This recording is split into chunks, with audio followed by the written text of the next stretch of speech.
আসসালামু আলাইকুম দর্শক, শুভেচ্ছা নিন। আপনাদের সবাইকে স্বাগত জানাচ্ছি আমি কনক সারোয়ার আজকের অনুষ্ঠানে। দর্শক, শিরোনাম দেখে বুঝতে পারছেন ডক্টর ইউনূস গত ৮ মাসে তার যে ব্যক্তিগত যে ক্যারিশমা, তার ব্যক্তিগত যে যোগাযোগ, তার ব্যক্তিগত যে উদ্যোগ, এই উদ্যোগগুলোয় তিনি ইতিমধ্যে একটি ক্যারিশম্যাটিক নেতায় পরিণত হয়েছেন। বাংলাদেশের সকল পর্যায়ে তার যে গ্রহণযোগ্যতা ইতিমধ্যে তৈরি হয়েছে, সে বিষয়টি নিয়ে আজকে আমরা কথা বলবো। কারণ ডক্টর ইউনূসের এত পজিটিভ এবং এত ক্যারিশম্যাটিক বিভিন্ন সিদ্ধান্তের পরও এবং সাফল্যের পরও বাংলাদেশের এক শ্রেণীর মিডিয়া এই বিষয়গুলোকে নিয়ে খুব বেশি আলোচনা করছে না। সাধারণ মানুষের মুখে মুখে ছড়িয়ে পড়ছে সবকিছু। তো এই বিষয়গুলো নিয়ে আজকে আমরা একটু কথা বলবো, সার্বিক পরিস্থিতি নিয়ে একটু কথা বলতে চাই। আমার সঙ্গে যোগ দিচ্ছেন আপনাদের অত্যন্ত প্রিয় মানুষ, কোনো বিশেষণহীন ভাবেই ডাক্তার পিনাকি ভট্টাচার্য। যদি তিনি লিখেন না, পিনাকিদা আপনাকে স্বাগত। স্বাগত। এবং আমার সঙ্গে যোগ দিচ্ছেন আপনাদের আরেক প্রিয় মানুষ ইলিয়াস হোসেন। ইলিয়াস, স্বাগত জানাচ্ছি আপনাকে। আসসালামু আলাইকুম। তো দাদা, আসলে এই ধরেন ডক্টর ইউনূসের যে ক্যারিশমা গত ৮ মাসে আমরা দেখছি আর কি, প্রত্যেকটা জায়গায় যে সাফল্য, এক সপ্তাহ মানে সর্বশেষ তো ধরেন ১ সপ্তাহের মধ্যে চীনের প্রেসিডেন্ট, ভারতের প্রধানমন্ত্রী, সব মিলায় উনি তো মোটামুটি ম্যাসাকার করে ফেলছে আর কি। সবাই বলতেছিল যে নরেন্দ্র মোদী হয়তো দূরে সরে যাবে, কথা বলবে না, গুরুত্ব দিবে না, আনইলেক্টেড ইত্যাদি ইত্যাদি অনেক রকমের প্রচারণা আমরা দেখলাম। তো সকল শত্রুর মুখে ছাই দিয়ে মোটামুটি ডক্টর ইউনূস তার আপন মহিমায় ক্রমাগত উজ্জ্বল হয়ে উঠছেন। কারো কারো পাথর চাপা বুকে পাহাড় হয়ে গেছে কিনা আমাদের সন্দেহ। পাথর চাপা যে বুকে ছিল সেটা হয়তো এখন পাহাড় পরিণত হয়েছে। তো সবাই আসলে কিংকর্তব্য বিমূঢ় যে মানে সবাই ভাবছে আরে একটা ব্যাংকার, ইকোনমিস্ট, এত বয়স্ক একজন মানুষ কি আর করবে, মানে দেখি না কয়দিন কি হয়, দেখি না কি করে, এই করতে করতে কিন্তু ডক্টর ইউনূস সবাইকে টেক্কা দিয়ে দিয়েছেন। তো আপনাকে দিয়ে শুরু করতে চাই। ডক্টর ইউনূসের যে সাফল্যগুলো ইতিমধ্যে আমরা দেখছি, সে বিষয়টা নিয়ে আমার মনে হয় যে আপনি যদি একটু সূচনা করেন ভালো হয়। না, প্রথম বিষয়টা হচ্ছে যে প্রফেসর ইউনূস যে কি জিনিস, এটা তো বাংলাদেশকে বুঝতে দেয়নি গত ১৫-১৬ বছর হাসিনা। হ্যাঁ, কারণ হাসিনার মাথায় সবসময় ছিল এই সম্ভাবনাটা যে আমি আমার প্রতিপক্ষকে নিশ্চিহ্ন করে দেব, এবং প্রতিপক্ষ পলিটিক্যাল পার্টি থেকে তো অবশ্যই বিএনপি জামাতকে আমি নিশ্চিহ্ন করে দেব, এবং পলিটিক্যাল পার্টির বাইরে যে ন্যাশনাল ফিগার গুলো আমার প্রতিপক্ষ হতে পারে, আমাকে রিপ্লেস করতে পারে, মানুষের মনে আশা জাগাইতে পারে ভবিষ্যতের বাংলাদেশের নেতা হিসেবে, তাকেও আমি ক্র্যাশ করে দেবো। এর মধ্যে প্রফেসর ইউনূস ছিল, এবং প্রফেসর ইউনূসকে বাংলাদেশ কাজে লাগাতে পারেনি। টু টেল ইউ ফ্র্যাঙ্কলি, এটা একদমই পারেনি বাংলাদেশ কাজে লাগাতে। তাকে অন্য দেশ কাজে লাগাইছে, পৃথিবীর সব দেশ তাকে কাজে লাগাইছে, পৃথিবীর সব দেশে তার মেধা, দক্ষতা এটা কাজে লাগছে। পৃথিবীর সব দেশে সে সেলিব্রেটেড। এইরকম ফিগার বাংলাদেশের ইতিহাসে আগামী ৫০-১০০ বছরে আসবে কিনা এটা আমার সন্দেহ আছে। মানে আমি অবশ্য ভবিষ্যৎ নিয়ে এত বড় ইয়ে করতে চাই না, কারণ আমরা ডেফিনেটলি আমরা প্রত্যাশা করি যে প্রফেসর ইউনূসের যোগ্যতাকেও ছাড়িয়ে যাক আমাদের আগামী প্রজন্ম। কিন্তু আমরা তো ধরেন জিয়াউর রহমানের পরে এত বড় কারিশম্যাটিক লিডার আমরা বাংলাদেশে পাইনি। আর নট ইভেন শেখ মুজিবও এই লেভেলের কারিশম্যাটিক লিডার ছিল। তো এই জায়গাটা এসে উনি কাজ করার সুযোগ পাইছেন অনেক বেশি বয়সে। আমাদের সবার মনেই একটা আশঙ্কা ছিল যে এই বয়সে উনি কেমন সময় দিতে পারবেন, কেমন পারফর্ম করবেন, ওনার সেই উদ্যমটা আছে কিনা। কিন্তু এটাকে উনি পিছনে ফেলে দিয়েছেন। উনি একেবারে তরুণদের মতোই একই গতিতে উনি দৌড়ে যাচ্ছেন, এবং মাত্র ৮ মাস। আজকের ভিডিওতে আমি বলছি যে প্রফেসর ইউনূস যেদিন ঈদের মাঠে হাত যারা ছুঁইতে পারছে, তারা সবাই বলছে যে স্যার আর ৫ বছর। কেন সবাই এরকম আহ্বান জানাচ্ছে, আকুতি জানাচ্ছে? কারণ এই একটা মানুষ অনেক দিন পর মানুষকে মানুষের মর্যাদা দিতে পারছে। হ্যাঁ, এটাই ইম্পর্টেন্ট। হ্যাঁ, এটাই ইম্পর্টেন্ট। এবং এই জায়গাটায় যে প্রফেসর ইউনূস যে স্ট্যান্ডার্ড সেট করে দিয়ে যাচ্ছে আমাদের ভবিষ্যৎ রাষ্ট্রনেতাদের জন্য, ভবিষ্যৎ শাসকের জন্য, এই স্ট্যান্ডার্ডটা অ্যাচিভ করতেই হবে, এবং এটা খুবই ইম্পর্টেন্ট। স্যার যতদিনই থাকেন, স্যার সামনের ডিসেম্বরে ইলেকশন দিয়ে চলে যান বা সামনের জুনে ইলেকশন দিয়ে চলে যান, হোয়াট এভার, যে যতদিনই থাকেন উনি যে স্ট্যান্ডার্ডটা সেট করে দিয়ে যাচ্ছেন, এটাই বাংলাদেশের শাসনের স্ট্যান্ডার্ড, এটাই বাংলাদেশের রাষ্ট্রনেতার স্ট্যান্ডার্ড হয়ে থাকবে। এবং এখানেই এই পুরনো রাজনীতিবিদদের আতঙ্ক, ভয় যে আমরা তো আসলে পারবো না এটা করতে, আমাদের এই মেধা, এই যোগ্যতা, এই ভিশন এটা তো নাই। সেই জন্যই যত কম ছোট করা যায় ওনার শাসনকালটাকে, এবং যত তাড়াতাড়ি ওনাকে ডিসক্রেডিট করে বের করে দেওয়া যায়, এই চেষ্টা হয়েছে। এবং এটা সম্ভব হবে না এই কারণেই যে বাংলাদেশের মানুষ প্রফেসর ইউনূসের পাশে দাঁড়িয়ে গেছে। হ্যাঁ, একটা বিশাল প্রাচীর হয়ে ওনার পাশে দাঁড়িয়ে গেছে। এবং উনি বিপ্লবের কেউ ছিলেন না, কিন্তু উনি বিপ্লবে পার্টিসিপেট করেননি। হ্যাঁ, উনি এমনকি বিপ্লবের সময় দেশেও ছিলেন না, কিন্তু উনি বিপ্লবের আইকন হয়ে উঠছে। এটা একটা অসাধারণ বিষয়। হ্যাঁ, আমি এটাকে তুলনা করতে চাই খোমেনির সাথে। খোমেনিও প্যারিসে ছিলেন ওই সময় এবং প্যারিস থেকে দেশে ফিরে গেলেন। হ্যাঁ, তো সেই প্রত্যাবর্তনের পর খোমেনি যেই ফিগার হয়ে উঠেছিলেন ইরানে, প্রফেসর ইউনূস ঠিক একই লেভেলের ফিগার হয়ে উঠেছেন। এবং আমি আশা করি যে দুইটা জিনিস ইয়ে আছে, সেটা হচ্ছে যে এম, এক, যেখানে আমি মনে করি যে যেখানে আনকম্প্রোমাইজিং প্রফেসর ইউনূস, সেটা হচ্ছে শেখ হাসিনা এবং আওয়ামী লীগের বিচার। এবং ২ নাম্বার হচ্ছে যে ভারতের সাথে ভারতের সামনে মাথা উঁচু করে দাঁড়ানো। এবং এই জিনিসটা আমরা চাই যে এটা প্রফেসর ইউনূস যেটা করেছেন, মিটিং এ যা বলেছেন আমরা তো দেখেছি, মোদির সাথে মিটিং এ কি কি বলেছেন। হ্যাঁ, এবং এই জিনিসটা অব্যাহত থাকলে বাংলাদেশের মানুষ ওনাকে আর কখনোই ছাড়তে চাইবে না। জি দাদা, আমি আরো বিস্তারিত ভাবে ধরেন চীন সফর, ভারতের সাথে নরেন্দ্র মোদীর সাথে যে বৈঠক, বা সাম্প্রতিক সময়ে যে আমেরিকার সাথে যে ট্রেডের যে শুল্কের যে বিষয়টা নিয়ে একটু আসবো আমি। তার আগে একটু ইলিয়াসের কাছে যেতে চাই। ইলিয়াস, আপনি কিভাবে দেখছেন ডক্টর ইউনূসময় সাধারণ মানুষের মন, এবং সবাই চাচ্ছেন যে ডক্টর মোহাম্মদ ইউনূস আরো কন্টিনিউ করুক। আবার সকল দলের একটা চাপ হচ্ছে যে নির্বাচনটা যেন যথাসময়ে হয়। তো সব মিলিয়ে আপনার পর্যবেক্ষণ ইউনূসের, মানে ব্যক্তিগত ইউনূস, আমি কিন্তু পুরো ডক্টর ইউনূস সাহেবের মন্ত্রী পরিষদের কথা বলছি না, উপদেষ্টা পরিষদ না, শুধু ডক্টর ইউনূসের যে ক্যারিশমা, আমরা সেটাকে হাইলাইট করতে চাচ্ছি। হাইলাইট মানে কি, সেটা নিয়ে আমরা আলোচনা করতে চাচ্ছি। এটা অলরেডি হাইলাইটেড, আপনার কাছ থেকে শুনি। জি, বিষয় হচ্ছে যে আমরা একটা বিষয় মনে পরিষ্কার করা দরকার। ধরেন সারা দেশে এখন একটা পরিস্থিতি তৈরি হয়েছে যে ডক্টর ইউনূস আর বিএনপিকে মনে হচ্ছে মুখোমুখি দাঁড় করানো হয়েছে। এই জায়গাটা মনে হয় আমাদের পরিষ্কার করা উচিত। আমরা আলাদাভাবেও যখন কথা বলি, আমরা জানি যে এই দেশে মানে একটা আনইলেক্টেড গভর্নমেন্ট বেশিদিন থাকতে পারে না, এটা থাকা সম্ভবও না। আলটিমেটলি একটা নির্বাচিত সরকারকেই ক্ষমতায় আসতে হবে, তাদেরকেই দেশ চালাতে হবে, এবং যে কথাটা ডক্টর মোহাম্মদ ইউনূসও বলেন। কিন্তু পরিস্থিতিটা এখনকার যে অবস্থা, ধরেন আমাদের স্বাভাবিক নির্বাচন হয় নাই, স্বাভাবিকভাবে দেশ চলে নাই। এখনো পর্যন্ত যদি আওয়ামী লীগের বিভিন্ন ফেসবুক, তাদের যেই প্রোপাগান্ডা সেলগুলো আছে, এবং ইন্ডিয়া তো সরাসরি তাদের হয়েই কাজ করছে। তাদের মূল টার্গেট হচ্ছে বাংলাদেশে, ধরেন একটা জায়গায় যদি একটা ছোট মানে কোনো একটা জনসমাবেশ হয়, সেখানে অন্তত 50% মানুষের মাথায় টুপি থাকবে। এটা আমাদের দেশের মানুষ যেহেতু মুসলমান, তারা মাথায় টুপি পরে, এটা আমাদের মানে একটা মানে ওই দেশের কালচার। এটা যে ধর্মীয় পোশাক তাই না, আমাদের কালচারে, আমাদের সংস্কৃতিতে পরিণত হয়েছে। এটাকেও তারা নিয়ে তারপরে ফেসবুকে পোস্ট করছে, করে তারপরে দেখাচ্ছে যে আমি জানি না, এখানে হতে পারে কেউ মানে কালো পতাকার ভেতরে লা ইলাহা ইল্লাল্লাহ মুহাম্মাদুর রাসূলুল্লাহ লেখা তো আর নিষেধ না, বাট এটা যেহেতু একটা জঙ্গি সংগঠন, এটা কাদের তৈরি কি সেই আলোচনায় আর যাচ্ছি না। একটা জঙ্গি সংগঠনের নাম দেওয়া হয়েছে, আমরা সেটা থেকে মানে বিরত থাকাই মনে হয় ভালো। তারপরেও যদি নাকি তারা কেউ করে থাকে, কিংবা কোনো এজেন্সি যদি নাকি এটাকে উদ্দেশ্য প্রণোদিতভাবে করে থাকে, সেটা করে থাকতে পারে। কিন্তু আমাদের উদ্দেশ্য কি, আমরা কি আসলে আফগানিস্তান হইতে চাই? আমরা কি পাকিস্তান হইতে চাই? আমরা কি আইএসআই হইতে চাই না? আমরা তো কোনো জঙ্গি সংগঠনের সাথে না, আমরা চরমপন্থী না, কখনোই না। অথচ এইটাকে তারা পুঁজি করে সেই ছবিগুলোকে নিয়ে বিভিন্ন জায়গায় দেখানোর চেষ্টা করছে যে বাংলাদেশ হচ্ছে ইসলামী চরমপন্থীদের দখলে চলে যাচ্ছে।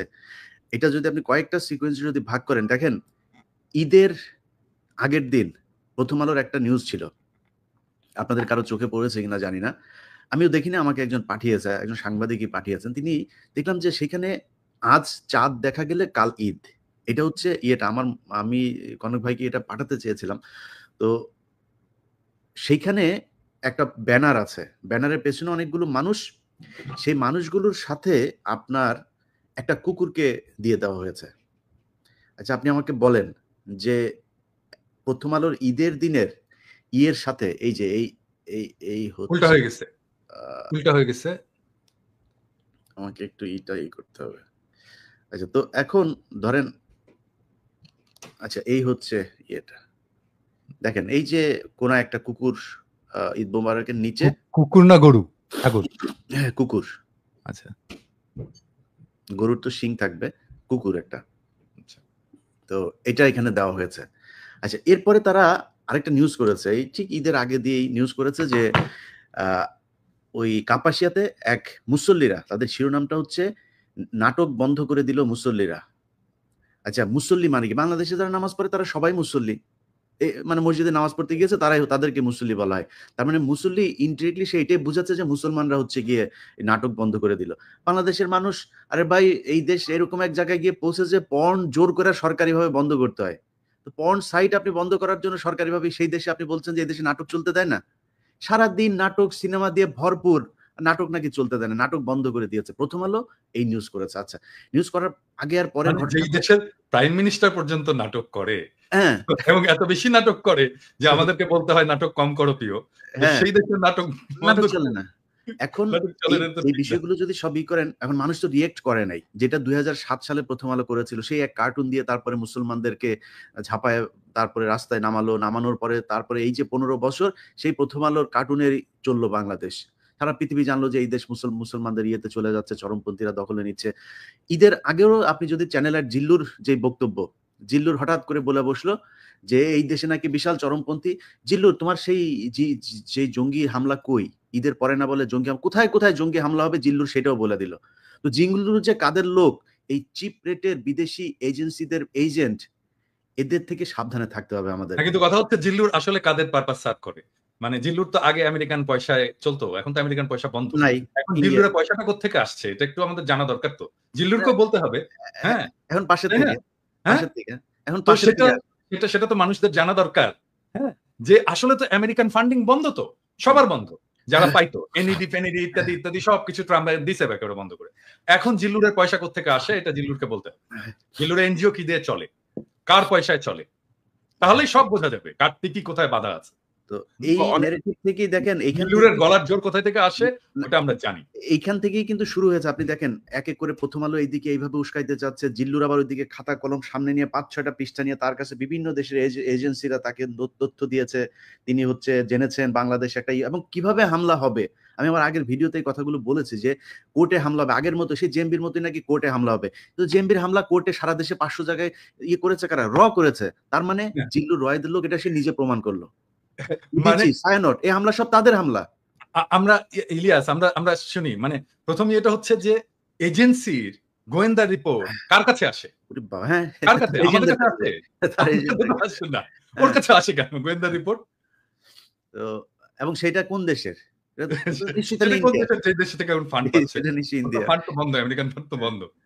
তো এই হচ্ছে অবস্থা। তারা যে চেষ্টাটা করেছিল সেটার কিছুটা প্রতিফলন আবার নিউ ইয়র্ক টাইমস তাদের নিউজ করেছে, বাংলাদেশ ইসলামপন্থীদের করেছে। বাংলাদেশ ইসলামপন্থীদেরই দেশ, এই দেশে ইসলামের পন্থীরা যা চায় সেইভাবেই চলবে। এটা তো খ্রিস্টানের দেশ না, এটা তো ইহুদির দেশ, এটা হিন্দুদের দেশ না, এই মুসলমানদের দেশ। তো মুসলমানরা যেমন চায় তেমনি চলবে। আপনার কোন দেশ আছে যে যেখানে আপনি যদি গণতন্ত্র মানেন, তো মুসলমান যদি চায় যে আমার দেশ আজকে তারা যদি বলে এই দেশ শরিয়ায় চলবে, এই দেশ না আমার ওপেন সেক্স কান্ট্রি হবে, সমস্যা কি? যা চায় তারা তাই হবে। তো যাই হোক, এই বিষয়গুলো নিয়ে তারা চাচ্ছে বিদেশিদের আবার ফের সে আগের মতো ইনভলভ করতে। এখন সমস্যাটা সেটা হচ্ছে যেটা নিয়ে আমরা আজকে আলোচনা করছি ডক্টর মোহাম্মদ ইউনূসের। ডক্টর মোহাম্মদ ইউনূস এই চীনের যেই সফরটা, শেখ হাসিনাকে ইন্ডিয়াতে গেলে কাদেরকে দিয়ে, বাইজি টাইজিদেরকে দিয়ে বরণ করতো আমরা দেখেছি, ঢোল তবলা দিয়ে, তারপরে নেচে গেলে শেখ হাসিনা নিজেও ডান্স করেছেন, এগুলো দিয়ে বরণ করতো। একটা ছোট্ট মন্ত্রীকে পর্যন্ত পাঠায় নাই, উপমন্ত্রী, মন্ত্রণালয়ের কর্মকর্তা, এদেরকে দিয়ে তাকে রিসিভ করাইতো।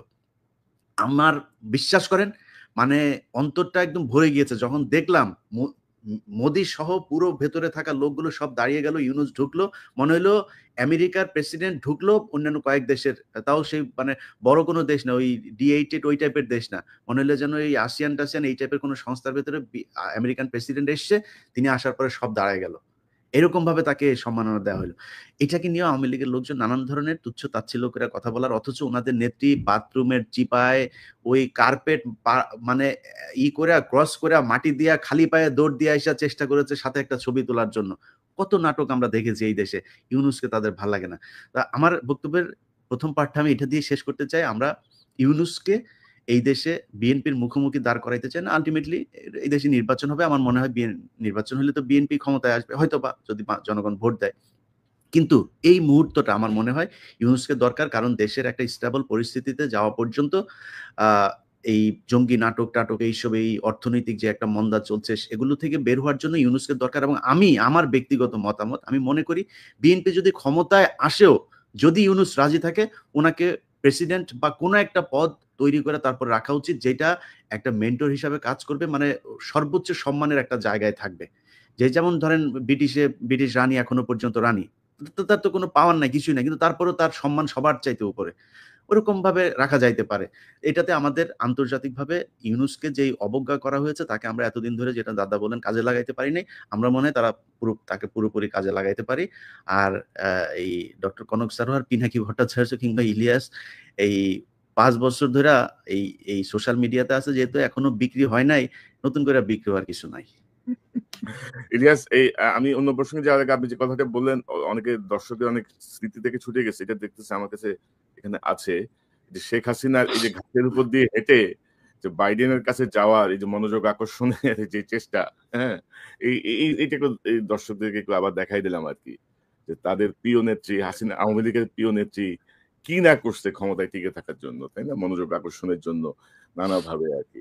তো তো দাদা, এই যে আমি তো আপনার কাছ থেকে একটু জানি যে সাম্প্রতিক সময়ে কিন্তু এই যে মার্কিন যুক্তরাষ্ট্রের যে ট্যারিফ শুল্ক, এটা কিন্তু আমার মনে হয় যে আমি নন টেকনিক্যাল পার্সন, কিন্তু এট এ গ্ল্যান্স আমার দেখে মনে হয়েছে যে এটা সমাধান করা খুব বেশি কঠিন কিছু না। অলরেডি তারা মিটিং করেছেন এবং সিদ্ধান্ত নিয়েছেন, বেশ কিছু ইফেক্টিভ সিদ্ধান্ত আমার মনে হয়। কারণ প্রেসিডেন্ট ট্রাম্প কিন্তু যেই দেশ যত শুল্ক নিচ্ছে তার 50% তাদের উপর ইম্পোজ করে দিচ্ছে। তো আমার মনে হয় যে এটা সমাধান করা বাংলাদেশের জন্য খুব কঠিন কিছু হবে না। তো সার্বিকভাবে আপনি চীন সফর, ইন্ডিয়ার প্রাইম মিনিস্টারের সঙ্গে বৈঠক এবং এই যে ট্যারিফ, এটা নিয়ে যদি একটু সংক্ষেপে যদি আপনার বিষয়টা বলেন, দর্শকদের জন্য একটু বুঝতে সুবিধা হবে যে আপনার। আমরা অনেকদিন আগে থেকেই বলে আসতেছি যে গ্লোবাল ইকোনমির সেন্টারটা শিফট হয়ে যাবে চায়নাতে, মানে আমাদের অঞ্চলে, এবং আমাদের প্রক্সিমিটির কারণে চায়নার এই গ্রোথ এবং এই গ্লোবাল ইকোনমির লিডারশিপের সুবিধা নিয়ে আমরা আমাদের অর্থনীতিকে নতুন করে গড়ে তুলতে পারি এবং আমরা চীনের সাথে সাথে আমাদের গ্রোথটাকে অ্যাডভান্স করতে পারি। সেজন্য চীনের সাথে আমাদের খুবই ভালো একটা সম্পর্ক, অর্থনৈতিক, রাজনৈতিক, বাণিজ্যিক সম্পর্ক, সামাজিক সম্পর্ক এবং পিপল টু পিপল যে সম্পর্ক, সেটাকে আমরা গড়ে তুলতে পারি। এবং সেই জন্য আমি বাংলাদেশের তরুণদেরকে আজ থেকেই বলি যে, যেমন ধরেন আমাদের আগের জেনারেশন যেটা ভুল করেছে আর কি, সেটা হচ্ছে ইংরেজি না জানা। ইংরেজি থেকে দূরে থাকার কারণে আমরা গ্লোবাল কমিউনিটির সাথে সেভাবে মিশতে পারিনি। এবং এখন যে সুযোগটা আসছে, আমাদের চাইনিজ জানতে হবে। মানে আমাদের না জানলেও চলবে চাইনিজ, কিন্তু আমাদের পরের যারা প্রজন্ম তাদেরকে চাইনিজ জানতে হবে, ম্যান্ডারিন জানতে হবে, ভালো চাইনিজ জানতে হবে, যদি আমাদের সত্যিকার অর্থেই এই ইকোনমিক গ্রোথের সাথে আমাদেরকে এক পার যেতে হয়।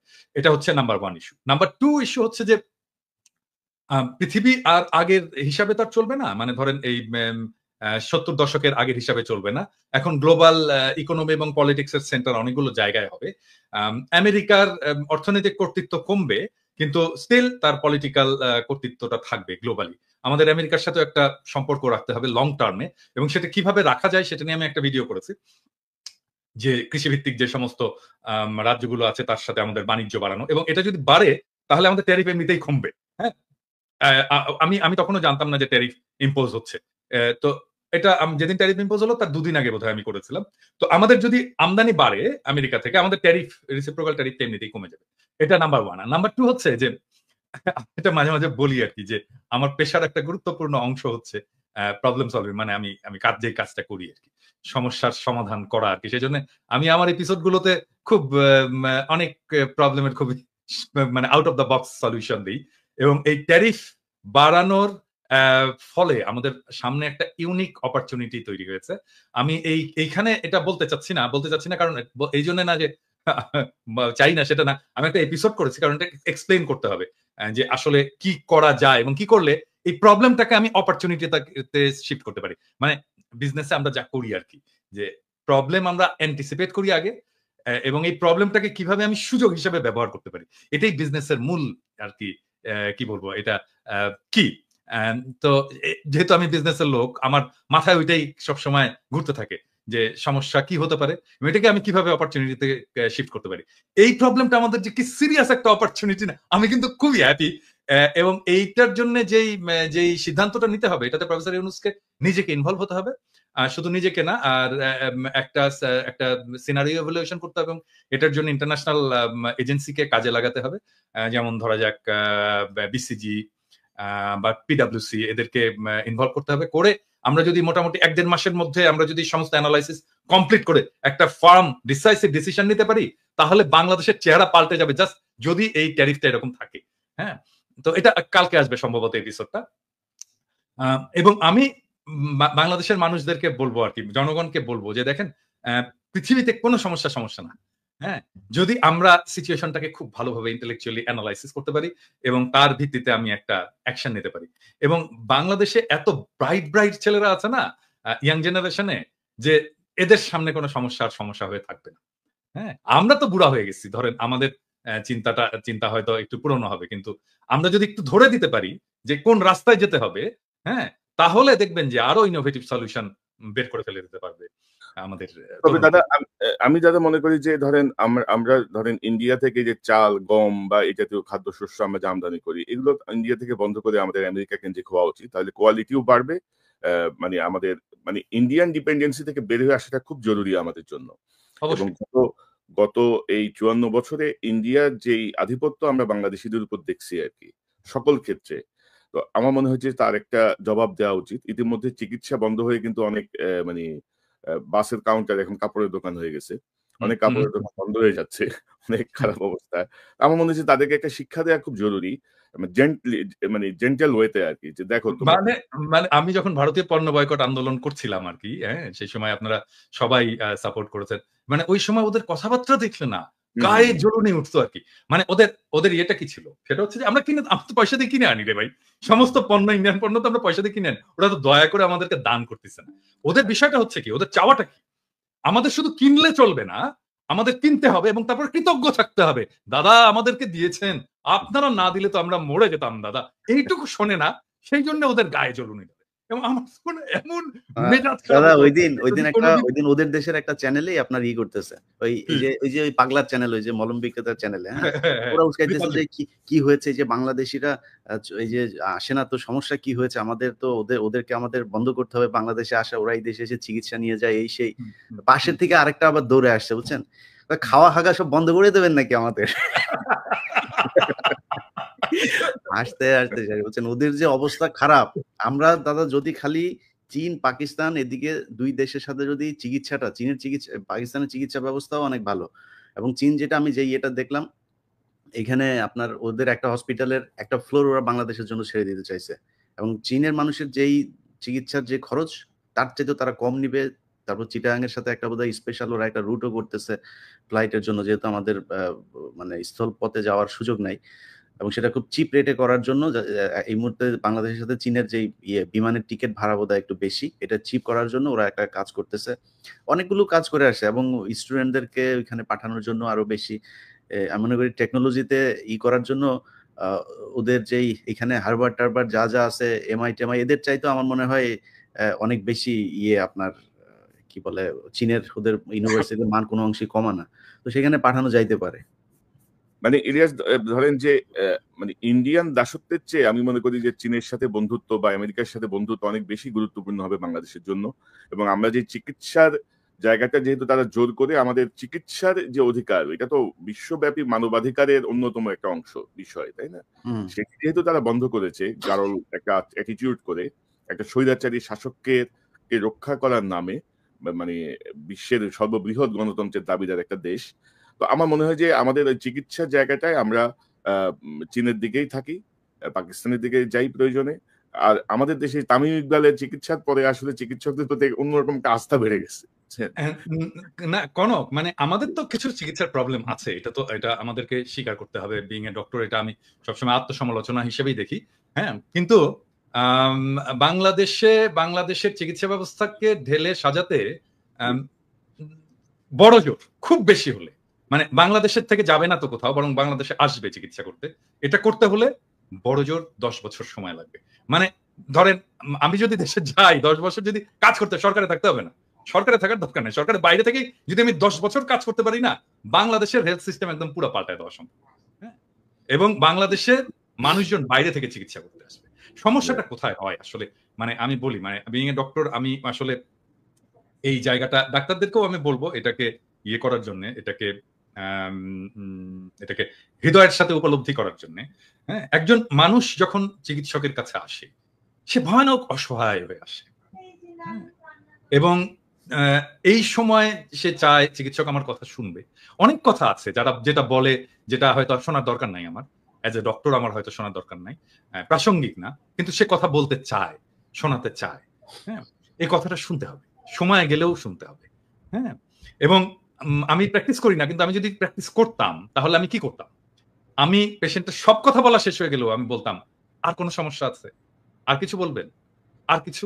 হ্যাঁ, এইরকম করে আমি শুনে নিতাম একদম শেষ পর্যায় পর্যন্ত।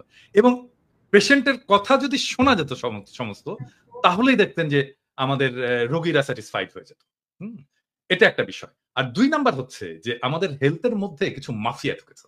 হ্যাঁ, মাফিয়া এটা সব ব্যাপারে, যেমন হসপিটাল মাফিয়া হয়েছে, তারপরে ফার্মাসিউটিক্যালস এ মাফিয়া হয়েছে, হেলথ ইকুইপমেন্টস এ মাফিয়া হয়েছে। আমি একটা এক্সাম্পল দিই আপনাদেরকে। ধরেন বাংলাদেশে আপনি একটা পেসমেকার বসাবেন আপনার বুকে। আপনি পেসমেকার বাংলাদেশে তো হয় না, এটা কিনে আনতে হয়, বাইরে থেকে ইম্পোর্ট করতে হয়। তো আপনার বুকে যে পেসমেকারটা বসানো হবে, আপনি ধরে নিতে পারেন যে 90% ক্ষেত্রে ওই পেসমেকারটার যা দাম, আমি এখন জানি না কত দাম, ধরেন এটার দাম ধরেন ৩ থেকে ৪ লক্ষ টাকা। এই ৪ লক্ষ টাকা যদি দাম হয়, তাহলে ডাক্তার সাহেব ওইখান থেকে ৭০ থেকে ৮০ হাজার টাকা কমিশন পাবে।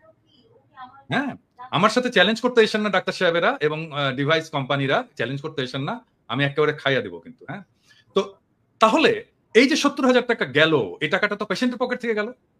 এবং এটা তো ডাক্তারের দরকার ছিল না, কারণ ডাক্তার তো ডিভাইসের মালিক না, ডিভাইসের মালিক তো ডিভাইস কোম্পানি, ডিভাইসের একটা দাম আছে, তৈরি হয়েছে, এবং এই দামটা আমি পেশেন্টের পকেট থেকে বের করে আমি ডাক্তারকে দিয়ে দিলাম।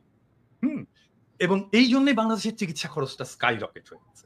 হ্যাঁ, শুধু তাই না, মানে হসপিটালে যদি আইসিইউ ইন্টেনসিভ কেয়ার ইউনিটে কোনো পেশেন্টকে কোনো ডাক্তার রেফার করে, সেই ডাক্তার ওই বেডের একটা ভাড়ার অংশ পায়। হ্যাঁ, সেই জন্য ইন্টেনসিভ কেয়ার ইউনিটে যখন পেশেন্ট থাকে, বিশাল একটা বিলের বোঝা তার কাঁধে চাপে। সো এই যে হেলথ মাফিয়া যেভাবে ধরেছে বাংলাদেশের হেলথ সেক্টর, এইটা থেকে মুক্ত করার জন্য একটা খুব স্ট্রং অ্যাক্টিভিজম দরকার, স্ট্রং পার্সোনালিটি দরকার, যাকে আসলে খাইয়া দিতে পারবে না এই মাফিয়া ইন্ডাস্ট্রি।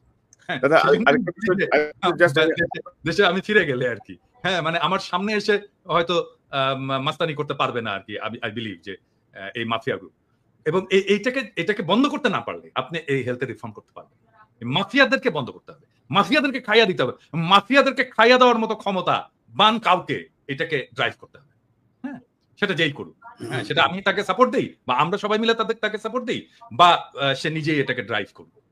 দাদা, আরেকটা বিষয় আমি জাস্ট আপনার সঙ্গে যোগ করি। ধরেন মেডিকেল রিপ্রেজেন্টেটিভ মানে যে পরিমাণ ঘুষ দেয় ডাক্তারদেরকে, গাড়ির বাড়ি থেকে শুরু করে মানে চেম্বার সাজাই দেওয়া পর্যন্ত, এবং ভালো ওষুধ কিন্তু বাংলাদেশে তৈরি হয়, খুবই ভালো মানের ওষুধ, আন্তর্জাতিক মানের ওষুধ কিন্তু বাংলাদেশ ম্যানুফ্যাকচার করে। কিন্তু এমাররা যে ডাক্তারকে ঘুষ দিয়ে মানে তার কোম্পানির ওষুধ লিখতে বাধ্য করে, মানে এই যে অনৈতিক যে কাজগুলো, আমার তো মনে হয় যে খুব রিসেন্ট যদি ধরেন এই কমিশন বাণিজ্য আর এমআরদের এই অ্যাক্টিভিটি বন্ধ করা যায়, চিকিৎসা ব্যবস্থায় ধরেন 50% একটা ডেভেলপমেন্ট আমরা দেখতে পাবো। এটা হচ্ছে কি, এটা সামগ্রিক মেধাহীনতার বিষয়। মানে আমিও তো এখানে ফার্মাসিউটিক্যাল কোম্পানিতে কাজ করি, তাই না? মানে আমাদেরকেও ডাক্তারদের কাছে যেতে হয়, আমাদেরও রিপ্রেজেন্টেটিভরা ডাক্তারদের কাছে যায়, এবং এখানে যে ধরনের রুলস এবং রেগুলেশন আছে, মানে অনেক ডাক্তার ধরেন আমার সাথে মিট করলেন, হ্যাঁ, কথা বলবেন, বা বললেন যে তোমার সাথে এই টাইমে আমি মিট করি, আমাকে অফিস থেকে রেঞ্জ দেওয়া আছে, আমি ঠিক কত টাকা খরচা করতে পারবো ওনাকে চা কফি খাওয়ানোর জন্য, হ্যাঁ, বা আমি ওনাকে কি গিফট দিতে পারবো, এটা টাকায় অঙ্কে ইয়ে করা আছে, এবং আমাকে এটা এসে ডিক্লেয়ার করতে হয় যে আমি এটা দিয়েছি ওনাকে, আমি ওনাকে এই রেস্টুরেন্টে খাইয়েছি, এই যে এত বিল, এবং এটার দাম জানেন, আমি ইয়ে বলি, দুজনকেই বলি আর কি, মানে এটা লাঞ্চ যদি করাতে হয় তাহলে এটা 18 ইউরোর বেশি না। 18 ইউরোতে লাঞ্চ হয় কোনো ইউরোপে? হয় না তো, ভালো লাঞ্চ তো হয় না, তাই না? মানে আদতে আসলে আমরা কিছু করতে পারি না। আমরা এই দেশের ডাক্তারদেরকে গিফট, স্যাম্পল, এইটা সেটা এগুলো আমরা দিতেই পারি। আমাদেরকে করতে হয়, আমাদের ইন্টেলেকচুয়াল কাজ করতে হয়, আমাদের রিসার্চ করতে হয়, রিসার্চ ডেটা দেখাইতে হয়, এটা দেখায় কনভিন্স করতে হয়। হ্যাঁ, অন্য কিছু করার এখানে সুযোগ নাই। ওই সিস্টেমটা বাংলাদেশে ইমপ্লিমেন্ট করা সম্ভব, এবং যেহেতু এটা করতে পারছে না বাংলাদেশের ফার্মাসিউটিক্যাল কোম্পানিগুলো, সেই জন্য তারা ডাক্তারকে যে টাকা দেয়, মাসোহারা দেয়, মানে মাসে মাসে খাম দেয়। হ্যাঁ, এরকম এটা কিরকম জানেন, মানে এটা আর বলি না, এটা যারা শুরু করেছে, যারা এটা ইয়ে করেছে, এইরকম একটা কোম্পানির একজন সেলস ম্যানেজার আমার কোম্পানিতে চাকরি শুরু করলো আর কি। হ্যাঁ, তো আমি তাকে জিজ্ঞেস করলাম যে এই যে আপনারা যে টাকা পয়সা দিতেন, এটা কিভাবে? তো খুব লজ্জা পাচ্ছে যে স্যার এইটা আর বললেন না স্যার, এটা যে কিভাবে করতাম, অনেক পায়াস ডাক্তার ছিলেন, টাকাটা নিতে চাইতেন না। তখন আমরা একটা টেকনিক করতাম। কি টেকনিক? টেকনিকটা হচ্ছে আমি যে বলতাম, ডাক্তার সাহেব এটা তো আপনার কাছে আসতোই, হ্যাঁ, ডায়াগনস্টিকেরও কিন্তু একই জিনিস, ডায়াগনস্টিক যে টেস্ট হয় সেটারও একই জিনিস। ডাক্তার সাহেব এটা তো আপনার কাছে আসতোই, হ্যাঁ, এটা আমার কাছে এসছে থাকবে, হ্যাঁ, এটা কাজ করি ডাক্তার সাহেব, আপনি একটা এতিমখানায় দিয়ে দেন, আপনার হয়ে আমরা দিয়ে আসবো, হ্যাঁ। তো এরকম ৩-৪ মাস চলতো আর কি। ডাক্তার সাহেব এতিমখানায় দিয়েছে এই যে রশিদ, ডাক্তার সাহেব এতিমখানায় দিয়েছে এই যে রশিদ, ডাক্তার সাহেব এতিমখানায় দিয়েছে এই যে রশিদ। ওনারা খুব খুশি। চতুর্থ মাসে এসে বলতো, ডাক্তার সাহেব আপনি দিয়ে দিন এই যে রাখেন। বুঝতে পারছেন? মানে এই যে শিফট, এই যে আস্তে আস্তে আস্তে আস্তে আস্তে আস্তে তাকে সেন্সিটাইজ করে শিফট করে তাকে করাপ্ট করে ফেলা, এই করাপ্ট প্র্যাকটিসের মধ্যে ঢুকিয়ে ফেলা, এটা করেছে বাংলাদেশের ইন্ডাস্ট্রি, এই হেলথ ইন্ডাস্ট্রি, এই হেলথ ইন্ডাস্ট্রি এবং আপনি তো দাদা ওইটা তো জানেন না, এখন এখন চিকিৎসকদের প্রেসক্রিপশন ছাপায় দেয় এমআর মানে ওষুধ কোম্পানিগুলা, এবং যেটা নিচে নিচে এরকম একটা কার্বন পেপার থাকে, কি প্রেসক্রিপশন লেখা হচ্ছে ওইটা শেষ হওয়ার পরে জমা দিতে হয়। মানে এইটা তো মায়ের ছাড়া উপায় নাই, অবস্থাটা মায়ের ছাড়া উপায় নাই। ধরে ওই কোম্পানিকে ধরে কোম্পানির মালিককে একদম সপাং সপাং করে মাইর দেওয়া উচিত, গুলিস্তানে কামানের উপরে দাঁড় করায়। যে কোম্পানি এটা করেছে সেই কোম্পানির মালিককে অথবা মার্কেটিং ম্যানেজারকে। এখন এই প্রসঙ্গে আপনারা বলতে পারেন যে দাদা আপনি তো বাংলাদেশে ফার্মাসিউটিক্যাল কোম্পানিতে কাজ করেছেন, ইন্ডাস্ট্রিতে কাজ করেছেন, এই ধরনের কাজ কি আপনি করেছেন? মানে এইরকম কাজ আর কি। না, আমি করিনি। আমার কোম্পানিতে কাজ করেছে এরকম অনেক লোক আছে এখন, হ্যাঁ, মানে অ্যাটলিস্ট আপনি বাংলাদেশের ইন্ডাস্ট্রিতে খোঁজ করলে আমার D16 কাজ করেছে, আমি ধরেন লাস্ট তো কাজ করেছি D16 2010 থেকে 18 পর্যন্ত 8 বছর D16 কাজ করেছে। সেই সময় ধরেন এখন আপনি প্রায় 300 লোক পাবেন যারা D16 কাজ করে এসছে, যে কারোর সাথে কথা বলতে পারেন, এনিওয়ান। নরমালি তো যে প্রেসক্রিপশন নিয়ে ডাক্তারের চেম্বার থেকে বের হলে ওষুধ কোম্পানির লোকজন দেখতে চাইতো যে প্রেসক্রিপশনটা একটু দেখি ডাক্তার সাহেব কি ওষুধ লিখছে। পরে তারা ডাক্তারকে আর ট্রাস্ট করলো না, মানে এত ঝামেলায় গেল না, তার প্রেসক্রিপশনের বই ছাপাই দিছে, যা লিখবেন কপি থাকবে, আমি জাজ করবো যে আপনি। এটা রোগীদেরকে বলতে চাই, প্রেসক্রিপশন হচ্ছে অত্যন্ত প্রাইভেট একটা বিষয়, প্রপার্টি, হ্যাঁ, অত্যন্ত প্রাইভেট রেকর্ড, এবং এইটার ছবি তোলা অন্য কাউকে দেখতে চাওয়া এক্সেপ্ট ফার্মাসিস্ট, এটা আইনত নিষিদ্ধ, আইনত নিষিদ্ধ, হ্যাঁ। এবং এই আইনটাকে এনফোর্স করতে হবে, এটা বাংলাদেশ সরকারকেই করতে হবে, স্বাস্থ্য মন্ত্রণালয়কেই করতে হবে এটা, এবং এই মাফিয়াদেরকে যদি এখনই চেক না করা যায় তাহলে এটা পরে এত বড় মাফিয়া হয়ে যাবে যে কেউ এটার সামনে আর দাঁড়াতে পারবে না। এবং আমি এই প্রসঙ্গটা আসতে ভালো হয়েছে আপনি যদি বলেন যে এই যে কমিশন আপনার এমআর এর বাইরে হচ্ছে প্রাইভেসি। মানে আপনি দেখেন যে আমাদের যে সাবেক উপদেষ্টা নাহিদ ইসলাম সিলেটে একটা হসপিটালে পায়ে ব্যথা পেয়ে চিকিৎসা নিল, আমি মানে একটু পরেই দেখলাম যে হসপিটাল কর্তৃপক্ষ তার এই যে প্রেসক্রিপশন থেকে শুরু করে এক্সরে রিপোর্ট পর্যন্ত সব পাবলিক করে দিছে। তো আজকে যদি আপনি একটা চিকিৎসা নিতে যান, আপনি নিশ্চিত থাকেন বাংলাদেশে চিকিৎসা করবেন, আধা ঘন্টার মধ্যে আমি আপনার পুরো রিপোর্ট বাইর করে ফেলতে পারবো, যে আপনার ব্লাড রিপোর্টে কি আছে, এক্সরেতে কি আছে, ডাক্তার কি অ্যাডভাইস করছে সব। ডাক্তার ইন্টারভিউ দিয়ে বলবে যে তামিম ইকবালের মতো উনি তো সিগারেট খায়, উনি তো মদ খায়, উনি তো এই করে, সব বলে দিবে। কিন্তু মানে এটা এক ধরনের মানে এই এথিক্যাল এই জায়গাগুলি কিন্তু এথিক্স এর মধ্যে আছে না দাদা, এটাতে পড়ানো হয়, তো পড়ানো হয়, এখন পড়ানো হয়, মানে আমরা পড়ে এসেছি, এখন পড়ানো হয় কিনা আমি জানি না, কিন্তু আমরা পড়ে এসেছি, হ্যাঁ, আমরা পড়ে এসেছি, এবং আমাদেরকে ওথ নিতে হয়, একটা শপথ নিতে হয়, হ্যাঁ, এবং সেই শপথের মধ্যে এই প্রাইভেসি, রোগীর প্রাইভেসির বিষয়টা আছে, এটা আমরা বলতে পারি না, এটা কোনো ডাক্তার বলতে পারে না। এবং আমি আসলে অবাক হয়েছি যে একটা অপারেশন টেবিলে নাহিদ বসে আছে এবং ছবি তোলা হচ্ছে, নাহিদেরও উচিত হয়নি ছবি তুলতে দেওয়া, নো ওয়ে, হ্যাঁ।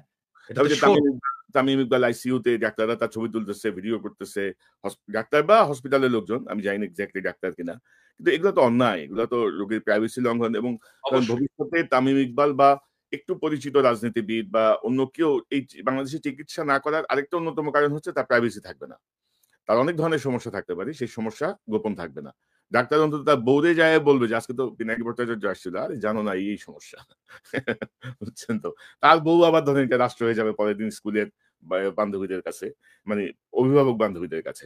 তো দাদা আমি একটু আমরা একটু ইয়েতে থাকি, আরেক প্রসঙ্গটা ইয়ে না করি, যে ধরেন সামনে সরকার কিন্তু বিএনপির সরকারই, বিএনপির বাইরে কিন্তু নতুন কোন দল রাষ্ট্র ক্ষমতায় যাবে এটা ভাবার কোনো সুযোগ কিন্তু নাই, মানে আপাতত আর কি বাংলাদেশের যে প্রেক্ষাপট বা সবকিছু।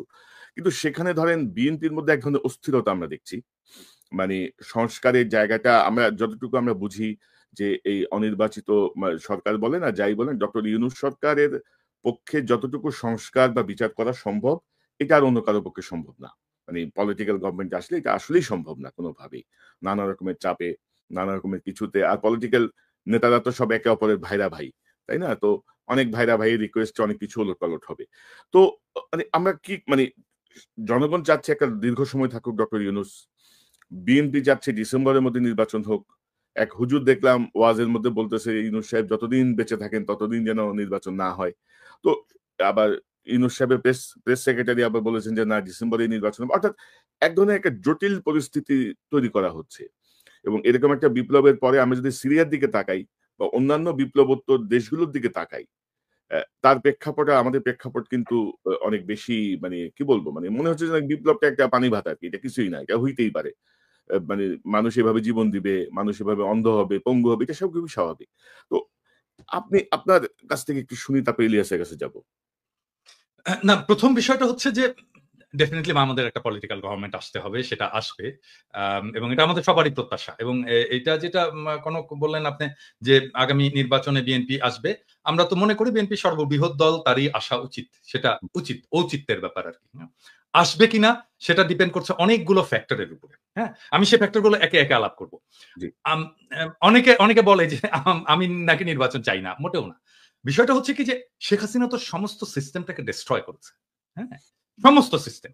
মানে ইলেকশন কমিশন থেকে শুরু করে জুডিশিয়ারি, প্রশাসন, পুলিশ, আর্মি, কোন ইনস্টিটিউশন, স্টেট ইনস্টিটিউশন বাকি নাই। সব ইনস্টিটিউশনকে ডেস্ট্রয় করেছে। এখন এই সিস্টেমটাকে তো ফাংশনিং করতে হবে। এটা যেন কাজ করে। হ্যাঁ? ধরা যাক যে আমি একটা সবাইকে বলি যে বিএনপি কেও বলি যে যেই নির্বাচন আপনারা লাস্ট হারলেন, মানে যেই নির্বাচনটা মইনুল আহমেদ এবং ফখরুদ্দিনের অধীনে হলো আরকি। যে নির্বাচনে আপনারা হারলেন এবং লজ্জাজনকভাবে হারলেন, খুবই কম আসন পেলেন। ওই নির্বাচনের যে মেকানিজম, ওই নির্বাচনের পরের যে প্রশাসন, আর্মি, সেটা কি ইনট্যাক্ট আছে? নাকি তার চাইতেও প্রো ইন্ডিয়া, প্রো হাসিনা হয়েছে? আমার প্রশ্ন এটা। মানে যেই নির্বাচনে আপনারা হারলেন, যেখানে আপনারা শেখ হাসিনা ক্ষমতায় আসলো প্রথম 1/11 এর পরে, হুম। ওই নির্বাচনে যেই সেটআপ ছিল প্রশাসন এবং আর্মিতে, স্পেসিফিক্যালি আর্মিতে, সেই সেটআপটা কি আরো প্রো ইন্ডিয়া হয়েছে? নাকি প্রো ন্যাশনালিস্ট হয়েছে? প্রো ইন্ডিয়া হয়েছে। ঠিক তো? আরো খারাপ হইছে। তাহলে আপনি ওই র‍্যাংক অ্যান্ড ফাইল এটাকে রেখে আপনাকে কিভাবে হারানো হইছে? এটা আপনি বলেন বিএনপি। আপনাকে হারানো হইছে কিভাবে? খুবই কেয়ারফুলি ডিজাইন করা হয়েছে, কনস্টিটিউশন ডিজাইন করা হয়েছে এবং এটা বিএনপিরাও স্বীকার করতে বাধ্য হবে ওই নির্বাচনে কারচুপি হইছে। ওই নির্বাচনে এমনভাবে কারচুপি করা হয়েছে যেন বিএনপি একটা লজ্জাজনক হার হয় বিএনপির। হ্যাঁ? এবং এটা বিএনপিকে স্বীকার করতে হবে। আর স্বীকার যদি না করে তাহলে তো আমাদের বলার কিছু নাই, তাই না? তো ওই সেটআপটা আরো খারাপ হইছে। এবং এটা তো আর্মি করছে। ওটা তো আর্মি করছে। তখন তো একটা আর্মি গভর্নমেন্ট তো। মইনু এবং ফখরুদ্দিনের গভর্নমেন্ট তো আর্মি গভর্নমেন্ট। আর্মি এই ইঞ্জিনিয়ারিংটা করছে, ইলেকশন ইঞ্জিনিয়ারিংটা। ওই আর্মিটা আরো খারাপ হইছে। ওর ভেতর থেকে ন্যাশনালিস্ট এলিমেন্ট আরো বাইরে চলে গেছে। এখন তো এটা মোর অর লেস প্রো কি বলবো ইন্ডিয়ান আর্মি। তো এই আর্মি একটা ফেয়ার ইলেকশন দেবে? হ্যাঁ? মানে করতে দেবে? এইটা বিশ্বাস করেন? সম্ভব না। করতে দেবে না। হ্যাঁ? আমরা যদি ফেয়ার ইলেকশন হয়, আমার মনে হয় যে ধরেন এটা বিএনপির এটা বিএনপির আ জরিপ। আম ব্রেইন দেখছে তো, আমরা সবাই দেখছি। আম ব্রেইনের জরিপে ফেয়ার ইলেকশন হইলে মানে মানুষ বলছে যে আমরা ৪১% বিএনপি কে ভোট দেবে। অ্যাবসোলিউট মেজরিটি হয় বিএনপি। কিন্তু আরো কিছু আছে ওইখানে। আম আচ্ছা আমি বলি, আমি গতকালকে একটা পোস্ট দিছিলাম। গতকাল না পরশুদিন যে জামাতে ইসলামের ভোট কত? জামাতে ইসলাম ৩০০ আসনে ইলেকশন করছিল আম এরশাদ পড়ার পরে ৯১ সালে ১ম। হুম, হুম। এখানে ভোট পেয়েছিল তারা ১২.৩% সম্ভবত। এবং ওই সময় যদি আমরা সমস্ত ইসলামপন্থী দলগুলোর ভোটগুলো দেখি, তাহলে আমরা দেখব ১৪% এর মতো তারা ওই ভোটটা, এবং ওই ভোটটা ভালো ভোট হয়েছিল। হ্যাঁ? এবং ১৪% কিন্তু একটা খুবই সিগনিফিক্যান্ট নাম্বার। এখন অনেকে বলে 2%, 3% জামাতের ভোট, 4% নো। তারা সব আসনে নির্বাচন করেনি। তারা কিছু আসনে নির্বাচন করেছিল। ওইটাকে এক করে আমি ন্যাশনাল গড় করে বলি যে 3%। কিন্তু সবগুলো আসনে যখন করেছে তখন তার প্রায় ১২.৫% এর মতো ভোট ছিল। বিএনপির যে জরিপ এটাতে দেখা গেছে যে জামাতের ভোট আসবে ৩১% এর মতো। হুম? এখন ধরেন ছাত্রদের ভোট ওখানে কত আসবে? দেখেছে 5% এর মতো ভোট আসবে। তো আমরা যদি অন্য সমস্ত বিএনপির বাইরে অন্য সমস্ত ফোর্সের একটা যদি লুজ অ্যালায়েন্স হয়, তাহলে বিএনপি একটা খুবই শক্ত প্রতিদ্বন্দ্বিতার মধ্যে পড়বে। এখন বিএনপি যেটা করছে যে ধরেন এই যে বিএনপির যারা এই অনলাইন অ্যাক্টিভিস্ট আছে তারা বা অনলাইনে ফেসবুকে যারা লেখালেখি করে তারা গালাগালি করতেছে আমাদেরকে, সেটা আমি গাইড নেই না, কিন্তু তা তো না। মির্জা ফখরুল, মির্জা আব্বাসের মতো সিনিয়র নেতারা তারা সোশ্যাল মিডিয়ার পিছনে লাগছে এবং কিভাবে আমাদের সাথে পাঙ্গা নেওয়া শুরু করছে। ধরেন এই পাঙ্গাটা যদি নিতে থাকে তারা কন্টিনিউয়াসলি, তাহলে তাদের অবস্থাটা কি হবে? ধরেন সোশ্যাল মিডিয়ায় যারা কাজ করে, হ্যাঁ, যারা কাজ করছে, যারা সোশ্যাল মিডিয়া একটা ইনফ্লুয়েন্স রাখতে পারে, ছোট হোক বড় হোক, অল্প হোক বেশি হোক কম হোক, একটা তো ইনফ্লুয়েন্স আছে তো যারা রাখতে পারে, তারা যদি পুরোটা মানে ধরা যাক, আমি এখানে ইয়ে ছাড়াই বলতেছি, কনক, আপনি, আমি, ইলিয়াস, আমরা তো কেউ অ্যান্টি বিএনপি না। আমরা তো জিয়াউর রহমান, প্রো জিয়াউর রহমান, মানে জিয়াউর রহমানকে আমাদের পলিটিক্যাল আইকন মানি, তাই না? তো আমরা তো সবাই ন্যাশনালিস্ট, তাই না? আমরা এবং ট্রু সেন্স মানে মানুষ যাতে সাধারণভাবে বোঝে, আমরা তো সবাই রাইটেস্ট, তাই না? তো আমাদেরকে তো শত্রু ভাবার কোনো কারণ ছিল না বিএনপি। আমরা তো শত্রুও না, আমরা শত্রু হতেও চাই না বিএনপি। বিএনপি তো আসলে আমাদের পিছনে লাগছে, হ্যাঁ, আমাদেরকে শত্রু বলা শুরু করছে। এবং কিভাবে দেখেন, আওয়ামী লীগের কোন সিনিয়র নেতা কোনোদিন আমাদের নাম ধরে কোনোদিন কিছু করেনি। আমাদের নামে মামলা দিচ্ছে, আমাদেরকে দেশ ছাড়া করছে, কিন্তু নাম ধরে এরকম করে কিন্তু আক্রমণ করেনি। ওনারা নাম ধরে আক্রমণ করা শুরু করছেন আমাদের, হ্যাঁ। এবং এটা তো আমাদের পেছনে লেলায় দাও, আমরা তো পার্সন, ব্যক্তি। এবং ধরেন মির্জা ফখরুল যখন বলে কুতুব দাঁড়ায় গেছে সোশ্যাল মিডিয়ায় কিছু কুতুব, ওনারা কোথায় নিয়ে যেতে চান দেশকে আমরা জানি না। ওনারা জানবেন না কেন? উনি জানবেন না কেন? আমরা জানি না মানে আমরা কোথায় নিয়ে যেতে দেশকে? আমি বলছি সবসময়, আমরা বাংলাদেশে ভারতীয় আধিপত্যবাদ চাই না, আমরা বাংলাদেশে আওয়ামী পুনর্বাসন চাই না, আমরা বাংলাদেশে একটা সাম্যের সমাজ চাই, একটা ইনসাফের রাষ্ট্র চাই। চারটা সিম্পল জিনিস মির্জা ফখরুল ভাই, আপনি জানেন না কেন? আপনারাই বাধা হয়ে দাঁড়ায় আছেন আমাদের সামনে, আমাদের স্বপ্নের সামনে, মানুষের স্বপ্নের সামনে। এবং আপনারা জানতে হবে আমরা এটা চাই। এবং আমরা আমাদের মনে করার কারণ আছে, আমাদের মনে করার ক্রেডিবল কারণ আছে যে আপনারা আওয়ামী লীগকে পুনর্বাসিত করতে চান। কেন চান সে প্রসঙ্গে আসবো যদি আলোচনার সুযোগ থাকে। 2 নাম্বার, আপনারা ভারতের সাথে একটা নেগোসিয়েশন করেছেন, এটা আমাদের মনে করার ক্রেডিবল কারণ আছে, হ্যাঁ। এই জিনিসগুলোকে ক্লিয়ার করতে হবে আপনাদের কাছে। আপনারা যে আলাপ করেন, আপনারা সবার সাথে আলাপ করেন, অমুক রাজনৈতিক দলের সাথে আলাপ করেন, তমুক রাজনৈতিক দলের সাথে, সুশীল সমাজের সাথে আলাপ করেন, কেন আমাদের সাথে আলাপ করতে পারেন না? কেন পিনাকি, ইলিয়াস, কনক সারোয়ারের সাথে কথা বলতে পারেন না? আপনারা মিটিং করতে পারেন না? করার দরকার আছে না? মানে আমরা পিপলস ভয়েস রিপ্রেজেন্ট করি না? আমাদের সাথে কথা বলেন না কেন? মানে আপনারা 31 দফা দিলেন, ধরেন 31 দফা দিলেন, 31 দফা তো এটা আপনার দলের দফা। তো আমরা তো সেই সময় তো আপনাদের সাথে এলাই ছিলাম, আমরা তো একসাথে লড়াই করতেছি, আন্দোলন করতেছি, আমাদেরকে দেখাইছেন। আমিও তো ডাক্তার, আমাকে তো দেখাইতে পারতেন যে ভাই 31 দফায় যে চিকিৎসা সংক্রান্ত যে জিনিসটা আছে, দাদা একটু দেখেন তো এটা ঠিক আছে কিনা, হ্যাঁ, দেখাইতে পারতেন তো। তাইলে তো আমাদের পার্টিসিপেশন থাকতো, আমরা ওন করতাম আপনার 31 দফাকে। কনক স্যার আপনি ওন করতেন, ইলিয়াস তুমিও ওন করতা।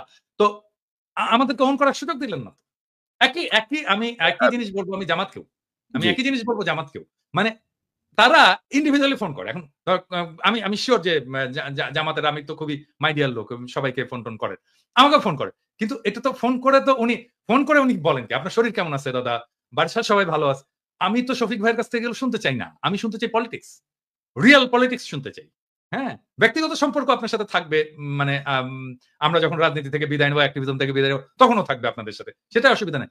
আমি শুনতে চাই পলিটিক্স, আপনার প্রোগ্রাম, আপনি নির্বাচনে কি মেসেজ নিয়ে যাবেন, আগামীতে আপনি ভারতের সাথে কিরকম সম্পর্ক রাখবেন, হ্যাঁ, আপনি আমেরিকার সাথে কিরকম সম্পর্ক রাখবেন, চীনের সাথে কিরকম সম্পর্ক রাখবেন, রাষ্ট্রটাকে কিভাবে গড়বেন, সংবিধানে কি কি পরিবর্তন আনবেন, মানুষের জীবনে কিভাবে এই বাংলাদেশে যেভাবে হাসিনা যেভাবে ইসলামোফোবিয়ার চাষ করছে এটাই কিভাবে ফাইট করবেন, আন্তর্জাতিক ক্ষেত্রে আপনি ফিলিস্তিনের প্রশ্নে কি স্ট্যান্ড নেবেন, আমি তো জানতে চাই। হ্যাঁ, এই জিনিসগুলো তো জানতে চাই। এই জিনিসগুলো আমাদের সাথে কথা বলার কথা। আমার তো ভাই বাংলাদেশে আমার তো কোনো ফাইন্যান্সিয়াল ইন্টারেস্ট নাই, আমার কোনো ব্যবসাপাতি নাই, আমার চাকরি বাকরি নাই, তাই না? ওইখানে তো আমাদের সকলের তাই না? আমাদের চাওয়া তো একটাই, বাংলাদেশের মানুষ ভালো থাকুক, দেশটা ভালো থাকুক, দেশটা প্রোটেক্টেড থাকুক, দেশের স্বাধীনতা সার্বভৌমত্ব প্রোটেক্টেড থাকুক, এটা আমরা চাই। এইটার জন্য আমাদের সাথে কথা বলতে অসুবিধা কোথায় আপনাদের? হ্যাঁ, তবে দাদা ধরেন আমি যেটা দেখছি আর কি, ওনারা এখনো সেই 2001-এর যে রাজনীতি, সেই রাজনীতি ওনাদের মাথায় আছে। মাঝখানে যে 24 বছর পার হয়ে গেছে এটা অনেকেরই খেয়াল নাই। এবং ধরেন যে ওনারা ওই যে কথায় কথায় ধরেন আওয়ামী লীগের স্টাইলে আর কি, যে আমার পক্ষে না, আমার পক্ষে বলতেছে না, বা আমার যে দাবি সেটা সমর্থন করতেছে না, তার মানে এ হচ্ছে আমার বিপক্ষে, এ আমার বিপক্ষে দল, এ আমার ক্ষতি চায়, এরা এই করতে চায়, ওই করতে চায়। এবং আপনি দেখবেন যে একটা সময় আওয়ামী লীগ যে ভূমিকা ছিল, ক্রমশ বিএনপি সংঘবদ্ধভাবে সেই ভূমিকা অবতীর্ণ হচ্ছে। আর কিছু কিছু নেতা ওই যে হাসিনার স্টাইলে বলার চেষ্টা করছেন, বা কেউ বলছেন যে ইউটিউব নাকি আমরা করতেছি টাকা কামাচ্ছি। আরে বেটা, তুই একটা কমিটি বাণিজ্য করে যে টাকা কামাস, আমরা আমরা ১ মাসে ইউটিউব করে তার ১০ ভাগের ১ ভাগ আমাদের এই ফান্ডে ঢুকে না। আমরা পাই না। বা কনক, আমাদের যে আমি বলি, আমি ইলিয়াস আমাকে ওর দুঃখের কথা বলতেছিল যে ওর কত কত কত টাকা ওর ধার এবং ওর পিছনে কিভাবে খুবই স্বাভাবিক। ইয়ে গুলা, মানে কনক, আমি তো এখানে রিফিউজি হয়ে ঢুকছি। হ্যাঁ, আমার এখানে মাসে আমাকে রিফিউজি ভাতা দিত ৩৮০ ইউরো মতো। ৩৮০ ইউরো, এবং ৩৮০ ইউরোতে তো ইউরোপে তো খাওয়া দাওয়া হয় না। হ্যাঁ, খাওয়া যায় না, খাবারের ইয়ে হয় না। তো আমাকে আমাকে ইয়ে করতে হতো যে আমি কিভাবে ৩৮০ ইউরোর মধ্যে খাবার আছে, খাবার ছাড়াও তো আরো কিছু আছে, চুল কাটতে হয়, তাই না? আমাকে জামা কাপড় কিনতে হয়, এই জিনিসগুলো তো আছে। তো এই সমস্ত বাদ দিয়ে আমি চেষ্টা করতাম যে ২-২৫০ ইউরোর মধ্যে যেন আমি খেতে পারি। সেটাও কিন্তু সম্ভব হতো না। এবং আমি কি করতাম জানেন? আমি এই যে আমরা যে সবাই জানি যে ডিপার্টমেন্টাল স্টোর গুলোতে, সুপার মার্কেটে নেয়ার এক্সপায়ারি প্রোডাক্ট গুলো খুব কম দামে রাখে আরকি। কম দামে মাংস-টাংস, সবজি ইত্যাদি রেখে দেয়। একটা স্পেস আছে যেখানে নেয়ার এক্সপায়ারি জিনিস রাখে, খুব অল্প দামে আমি ওই জিনিসগুলো কিনে খাইছি। আমি রিফিউজি লাইফে। হ্যাঁ? কেউ কোনদিন জিজ্ঞেস করেনি যে আপনি কিভাবে আছেন? আপনার কিভাবে চলে? আপনি কিভাবে পান? আপনার আপনার আপনার স আপনি আপনি আপনি আপনার খাওয়া-দাওয়া কিভাবে? আপনি কি খাইছেন আজকে? না, কোনদিন জিজ্ঞেস তখন তো দাদা ওনাদের ওই ইনকামটা ছিল না। এখন যে ইনকামটা হয়েছে, যে বলেছেন যে আপনাদের প্রয়োজন হলে চাঁদা তুলে আপনাদেরকে দিবেন। এটা তো ছিল না তখন ওনাদের। আমাদেরকে চাঁদা তোলার যদি উনার সামর্থ্য থাকে, চাঁদা তুলে উনি শহীদ পরিবারগুলোকে দিক। এখনো তো দিতে হয় আমাকে। আমাকে ভাই, দিতে হয়। এই আমি তো কয়েকটা এই শহীদ এই পরিবারের চাঁদাটা দায়িত্ব আসলে নিচ্ছি। কোন চাঁদাটা আমি বুঝতে পারিনি। এটা কি এমনিতেই মানে মানুষের কাছে চেয়ে, নাকি যে এই চাঁদা নিয়ে মানুষ এখন কথা বলছে বিভিন্ন টেম্পো স্ট্যান্ড কিমি বলে, এগুলোর ওই চাঁদা কিনা, এটা আমাদের না, জানা। উনি তো মির্জা আব্বাস তো প্রথম থেকে চাঁদাবাজ। উনার যে সম্পদ, আজকে তো ভিডিও করছে, আমি জানি না দেখছো কিনা। হ্যাঁ। উনার যে হিস্ট্রি, উনাকে দেখাতে হবে উনি কিভাবে ব্যাংকের মালিক হইছেন। এই জন্য না উনি আমাদের বিরুদ্ধে বলছেন। নো, এটা প্রত্যেককেই দেখাতে হবে। মানে নির্বাচন আসুক, প্রত্যেকে নির্বাচনের যারা prominent candidate, respective of Jamaat, BNP, যে দলই হোক না কেন, সেই দলের, এমনকি এনসিপি, ছাত্রদের দল, প্রত্যেককে দেখাতে হবে যে তুমি যে নির্বাচনের খরচটা করছো, তোমার যে সম্পদ, এই সম্পদের উৎসটা কোথায়, এটা দেখাতে হবে। না, ইলিয়াস, আপনার কাছে শুনি। আর দাদা, আপনি তো আপনার কথা বললেন। আমার আমার বিষয়, আমরা তো ইলিয়াস আর আমি তো কাছাকাছি একই শহরে পাশাপাশি থাকি। মানে স্ট্রাগলটা কিভাবে হইছে? কাউকে কখনো কি পাশে পাইছি আমরা? এখন যে এত বড় বড় মচমচ কথা ওকে, বলতেছি, কাউকে নো পাশে ওয়ান, কিভাবে নো আমরা ওয়ান। সার্ভাইভ করছি, কিভাবে আমরা মানে এত কিছুর পদ্ধতিতে কাজ করে যাচ্ছি। মানে সেই জায়গাটায় ধন্যবাদ মুখে না মুখে দিয়ে বলছে, মুখে মুখে বলছে, আহা উহু বলছে, তাড়াহুড়ো কিন্তু করছি। এই যে, হ্যাঁ, প্র্যাকটিক্যাল কোনো সাপোর্ট তো নাই। আর তখন এখন তো তারা মোটামুটি হুমকির মধ্যে রাখছে আরকি। মানে তারা আমাদেরকে খাইয়া ফেলাবে। হ্যাঁ, হুজুর হ্যাঁ, হ্যাঁ, তোরা খাইয়া এবং ফেলাবে। এবং এবং সেই সময় বুঝছেন, মানে সেই সময় যদি কেউ দাওয়াত দিত না, হুম, আমি হুম। কিন্তু হ্যাংলার মতো খাইতে যেতাম। কারণ ওই যে একদিন একবেলা খাবারের খরচ আমার কমবে। হ্যাঁ, অনেকের ইয়েতে যেতাম, যে যেই খাবারের দাওয়াত দিত আমি যেতাম, যে খাইতাম। আর দাদা, আমি তো মানে ইলিয়াস যে খুব ভালোভাবে জানে। আমি তো আমেরিকা যে আসতেছি, আমি এসে ইলিয়াসের এখানেই উঠছি। মানে ইলিয়াস আমার ৩ মাস আগে মাত্র আসছে।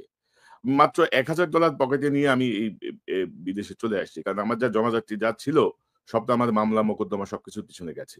এবং আমার এই ৯ বছরের আমেরিকার লাইফে আমার এখন পর্যন্ত যে লোন, মানে এগুলো কিভাবে শোধ করবো, এগুলো মাঝে মাঝে যখন চিন্তা করি আমি খুব অস্থির হয়ে উঠি। আচ্ছা, যাই হোক, এগুলা ব্যক্তিগত বিষয়, এগুলো না বলি। ইলিয়াস, আপনি কিভাবে দেখছেন এই যে ধরেন, আমি যেটা বলছিলাম যে রাজনীতিবিদ যে এখনো মনে করছে ২০০১ সালের তারা আছে, নতুন যে ৭ কোটি ভোটার, এই বিষয়টা তাদের মাথায় আদৌ কাজ করছে কিনা, এইরকম একটা বিপ্লব তারা বুঝতে পারছে কিনা যে নতুন প্রজন্ম আসলে কি চায়, সেই জায়গাটায় ধরেন আমরা ডক্টর ইউনূসকে সমর্থন করছি, কারণ তিনি যেন একটু সংস্কারটা করে দিয়ে যান, হাসিনার বিচারটা করে দিয়ে যান। সেই জায়গাটায় আপনার পর্যবেক্ষণটা, আপনার বক্তব্যটা একটু শুনি আমরা। ইলিয়াস, আনমিউট করেন। আমার অ্যালার্জিতে খুব সমস্যা হচ্ছে, খুব শর্টে বলে শেষ করি। সেটা হচ্ছে যে ধরেন আমি কথাগুলি কখনো বলি নাই। আজকে যেহেতু ৩ জন আছে, তো ৩ জনকে নিয়েই কথাগুলো বলি। ধরেন পিনাকিদা যে কথাটা বলল যে আমরা বিএনপির শত্রু না। আমরা আ জিয়াউর রহমানের যে আদর্শ, সে আদর্শকে আমরা পছন্দ করি এবং সেই অনুযায়ী বাংলাদেশের রাজনীতি পরিচালিত হোক, সেটা আমরা চাই। খালেদা জিয়া দেশ চালিয়ে, তারেক রহমান তো দেশ চালান নাই কোনোদিন। যেহেতু খালেদা জিয়ার দেশ চালানো আমরা দেখেছি। খালেদা জিয়ার যেই পদ্ধতি, খালেদা জিয়া এই দেশকে নিয়ে ভারতের ব্যাপারে তার যেই চিন্তা চেতনা পলিসি ছিল, সেটাকেও আমরা একদম 100% আমরা সাপোর্ট করি। তো বিএনপির সাথে এখন আমাদের হঠাৎ করে সমস্যাটা হয়ে গেল কেন? ধরেন আমার কথা যদি আমি বলি, আমি এই ৫ তারিখের পর থেকে আজ পর্যন্ত আমার কাছে মানে কনক ভাইও জানেন এই বিষয়গুলো, ওনার কাছেও আসে, আপনার কাছে তো, আপনি তো পিনাকিদা তো অলরেডি মানে বলেই যাচ্ছেন। বিভিন্ন জায়গা থেকে অভিযোগ একটাই, যারা আওয়ামী লীগের লোকজনের সাথে মিলেমিশে থাকতো তারা এখন উপরে, তারাই এখন ওই চাঁদাবাজিগুলো করছে, তারাই সবকিছু দখল নিয়ে তাদের মতো করে চালাচ্ছে। সব জায়গায় একই অবস্থা। বিশ্বাস করেন বিএনপির ভাইয়েরা আমার কাছে যত জেলার যত আসনের খবর আমার কাছে এসছে, আমি যদি একটা একটা করে খালি আমার আসনের কথাই বলি, আমার চুয়াডাঙ্গারই যে অবস্থা সেটা নিয়ে আমার সবকিছু করা শেষ, নিউজ বানানো শেষ, খালি দিচ্ছি না আপনাদের জন্য। কেন জানেন? কারণ আমরা যদি এখন বিএনপিকেই করি, ধরেন বিএনপি চাঁদাবাজি নিয়ে কথা হচ্ছে, আপনি অস্বীকার করতে পারবেন? আমরা বলি না, আমার চ্যানেলে আমি মনে হয় না আমি কেউ কোনোদিন শুনেছেন আমার মুখ থেকে আমি বলেছি যে বিএনপি চাঁদাবাজি করছে, কিন্তু করছে না। আপনি নিজে চিন্তা করেন না, আজকে দেশের যে অবস্থা, ডক্টর মোহাম্মদ ইউনূস থাকবে না, একটা নির্বাচন দিবে, আপনাদের একটা শক্তিশালী একটা অপোজিশন আছে, আপনাদের সেই কম্পিটিটররা এত শক্তিশালী যে সোশ্যাল মিডিয়াতে যদি আপনি আজকে জামাত ইসলামের একটা পোস্ট করেন, বিএনপির একটা পোস্ট করেন, আমি মানে মিথ্যা কথা বলছি না, আমি একদম সত্য, আপনারা দেখেন সোশ্যাল মিডিয়াতে সব জায়গাতে দেখি বিএনপির লোকজন ওইখানে হারে। হয়তো হইতে পারে যে শিবিরের লোকজন বোধহয় বেশি এই অ্যাক্টিভ সোশ্যাল মিডিয়াতে, হইতে পারে এটা একটা কারণ, কিন্তু আপনার মাঠের কথাও তো চিন্তা করতে হবে। একটা অপোজিশন তো আছে, এরকম তো না যে শেখ হাসিনার মতো 2014, 18, 24 নির্বাচনের মতো আপনি নির্বাচন করবেন, সেটা তো সম্ভব না। আপনাকে তো ফাইট করতে হবে। যদি ফাইট করতে চান, যেই এলাকায় গিয়ে আপনি ভোটটা চাবেন, ওই বাজারটাই যে একটু শোনেন তো মানুষের কাছে, যে কারা চাঁদাবাজি করছে। আপনি ধরলাম আপনার দল খুব ভালো, কোনো সমস্যা নেই, আপনার দলের নাম ভাঙাচ্ছে তো। তারেক রহমান লন্ডনে বসে থেকে তারপরে তার কাছে যেটারই খবর আসে সে ওটাকে বহিষ্কার করে। ইলিয়াস, আমি আপনি একটু দেশে যোগ থেকে করি কি করেন? আমি একটু যোগ করি আপনারা দেশে থেকে কি করেন? ইলিয়াস, আমি একটু যোগ করি। গত ৮ মাসে প্রায় ১৭০০ নেতাকে বহিষ্কার করেছে বিএনপি। কিন্তু হ্যাঁ, বিভিন্ন জায়গা থেকে অভিযোগ আছে যে ভাই অনেকেই করছে যাদের কোনো পদ নাই, যাদেরকে বহিষ্কারের কোনো সুযোগ নেই। এবং মানে তারা আওয়ামী জেলে লীগ, এবং তারা আওয়ামী লীগ করতো। তারা আগে আওয়ামী লীগের সাথে ছিল। সেই মানুষগুলোকে করছেন। এখন এই যে জিনিসগুলো হচ্ছে, এটা তো আপনার দলের সমস্যা হচ্ছে। আমরা তো চাই যে বিএনপি ক্ষমতায় আসুক। কারণ হচ্ছে বাংলাদেশের, ভারতের ব্যাপারে বিএনপির যে অবস্থান, আমাদের অবস্থান সেম। আমরা তো চাই আপনারা আসেন। কিন্তু আপনারা যদি নাকি দেশের ভেতরে আপনাদের এই ইমেজ তৈরি করেন, তাহলে তো আপনাদের সমস্যা হবে। আপনাদের সমস্যা হলে আমাদের সমস্যা হবে। যে যেইভাবেই বলেন, ডক্টর ইউনূসের অনেক বিষয়ে আমার এই মন্ত্রিসভা, ওনার যে উপদেষ্টা পরিষদ, আমি ফারুকী, তারপরে হচ্ছে গিয়ে আসিফ নজরুল, এদেরকে নিয়ে আমার একদম চরম আপত্তি আছে। আমাদের অনেকের, সারা দেশের মানুষের আছে আপত্তি। আমরা ওইখানে তাদের নিয়ে সমালোচনা করি। কিন্তু দেখেন এই যে আজকে যে আলোচনা, এই আলোচনার ভেতরে আমরা ডক্টর মোহাম্মদ ইউনূসের ব্যাপারে একটা বাজে কথা বলেছি? তার যে আমরা ফেসবুকে পোস্ট করেছি। চীনে গিয়ে তার যে সফলতা, থাইল্যান্ডে গিয়ে তার যে সফলতা, দেশে যে সফলতা দেখাচ্ছেন, রিজার্ভ নিয়ে, ঈদ নিয়ে, মনে হয় আজকে জীবনের ১ম পুলিশ নিয়ে ভালো একটা রিপোর্ট করেছি আমি, কালকে আমার এখানে পোস্ট করেছি। কেন করলাম? এই সরকারকে আমরা চাই হাসিনা ছাড়া একটা অবস্থা বাংলাদেশে বিরাজ করুক। এখন আপনারা যদি মনে করেন, আপনাদের বিএনপির দেখেন কথাবার্তাগুলো দেখেন। আমরা ভারতের সাথে সমস্যা চাই না। আমরা আওয়ামী লীগের চাই না। আওয়ামী লীগ নিষিদ্ধ হোক চাই না। এটা নিষিদ্ধ হওয়া, আওয়ামী লীগের বিএনপির এবার এমপি হবে, এরকম লোকজনও টক শোতে যায় বলছে। উনারা কারা আওয়ামী লীগকে নিষিদ্ধ করা? মনে হচ্ছে উনি আওয়ামী লীগের একজন লোক। আপনাদের কথা তো জনগণের বিরুদ্ধে যাচ্ছে। আমি তো ফারজানা রূপা না। আমি তো সাবান মাহমুদ না। আমি ইকবাল সুবানো না। সো আপনি মনে করেন না আপনার কথাবার্তা জনগণের বিরুদ্ধে যাবে, আর আমার যে সম্মানটুকু আমি অর্জন করেছি সেটা আপনার কারণে ন্যাংটা হইয়া তারপরে আপনার দলের পক্ষে কথা বলতে হবে। এটা আমি বলব না, কখনোই বলব না। আপনার বিরুদ্ধে বলছি না একটা কারণে, সেটা হচ্ছে যে আমরা চাই যে বিএনপি চুরি বাটপারি যাই করুক, ভারতের ব্যাপারে তাদের একটা অবস্থা, এবং তারেক রহমান যদি দেশে ফিরে যায় এই চিত্রটা পরিবর্তন হবে। ওই কারণে বলছি না, অন্য কোনো কারণ না। আপনাদের এই কেন্দ্রীয় নেতাদের অনেকরে ন্যাংটা করে দিতে পারি, খালি করি না ওই কারণে। তো আমাদের বিষয়টা বুঝতে হবে। আর পিনাকিদা আজকে একটা পোস্ট করেছে, আর সেই পোস্টার কথা বলি। ভারতের এইবার যেই ১০০টা এই যে ইন্ডিয়া অ্যালায়েন্স যেটা ছিল, এই কি বলে, কংগ্রেসের নেতৃত্বে যেটা ছিল, তাদের এই আমি মনে করি এই আসনের ৫০টা এনে দিয়েছে, ধ্রুবরাঠে এনে দিয়েছে। তো সোশ্যাল মিডিয়া কিন্তু ওয়ার্ক করে এখন, ইট ম্যাটার্স। অতএব আপনাকে মাথায় রাখতে হবে যে মানুষকে এত অবজ্ঞা করে কথাবার্তা বলা ঠিক না। মানুষ এখন ভোট চাইতে ঘরে ঘরে যাবে না। মানুষ সোশ্যাল মিডিয়াতে, ফেসবুক, ইউটিউবে মানুষ ভোট দেওয়ার সিদ্ধান্ত নেবে, তার মাথায় ঢুকবে কি হচ্ছে সব দেখে তো মানুষ। সো সমস্যাটা আপনাদের সমাধান করতে হবে। নতুন করে যাদেরকে বিএনপি মনে করে, বিএনপির বিশাল ধ্বজভঙ্গ বাহিনী একটা তৈরি করেছেন সোশ্যাল মিডিয়াতে, নিজেরা এসে তারপরে বলছে, তাদের অনেকে কান ধরে তারপরে উঠবোস করে এই আওয়ামী লীগের পক্ষে যোগ দিয়েছিল। আজকে যে মনির হায়দারের কথা বলেন, সেই মনির হায়দার 2 দিন আগে এখানে আওয়ামী লীগের লোকজনের সাথে বৈঠক করেছে, কার কার হত্যা মামলা থেকে করা যাবে তাদের তালিকা নিয়েছে, সেগুলো তিনি আশ্বাস দিয়েছেন বিবেচনা করা হবে তার উপদেষ্টা, প্রধান উপদেষ্টার সাথে কথা বলে। ছবি আছে, কালকে নিউজ দিব আমার, এটা কাদের সাথে, যুক্তরাষ্ট্র ছাত্রলীগের প্রেসিডেন্টের সাথে তার বাসায় বৈঠক করেছে তিনি, সেইখানকার ছবি আছে, কালকে যাবে আমার এখানে সেই নিউজ। এটা করছেন আপনি। শাহেদ আলম, সেই শাহেদ আলমকে কার লোক আমরা চিনি না, তাদেরকে তারা এখন আপনাদের লোক, তারা এখন নাকি তারা বিএনপির পক্ষ নিয়ে কথা বলে, অথচ তারেক এই শাহেদ আলম কয়দিন আগে বলেছে তারেক রহমানকে সে চিনে না, কি যেন এই মনির হায়দার আর শাহেদ আলম দুইজন পাশাপাশি চেয়ারে বসে টকশো করেছে যে কি যেন লন্ডনে কে যেন একজন আছেন, কে যেন একজন আছে সাধারণ সম্পাদক, তারা আজকে বিএনপির লোক ভাই, আর আমরা হচ্ছে বিএনপি বিরোধী লোক। আরে ভাই আপনি আমাদের ধাক্কাইলে তো মির্জা ফখরুল তো বিএনপি না, মির্জা ফখরুল নিজে আওয়ামী লীগের। তো মির্জা ফখরুল আমার ধাক্কাইলে কি আমি জিয়াউর রহমানকে অবজ্ঞা করে কথা বলবো, আমি খালেদা জিয়াকে অবজ্ঞা করে, তারেক রহমানকে অবজ্ঞা করে কথা বলবো? আপনি এত বলদ পেয়েছেন, কথা বলবো না, সমস্যা নাই, কিন্তু ধাক্কায় একদিকে পাঠান কেন রে ভাই? আমি জীবনে কোনদিন আওয়ামী লীগ করবো নাকি? আপনি যত কিছুই করেন, আনলেস আপনি ইন্ডিয়ার পক্ষে কোনো অবস্থান নিচ্ছেন, আপনার বিরুদ্ধে আমি কখনোই যাব না। চুরি আমি 5 বছর আগেও বলেছি, আজকেও বলছি, 5 বছর পরেও বলবো।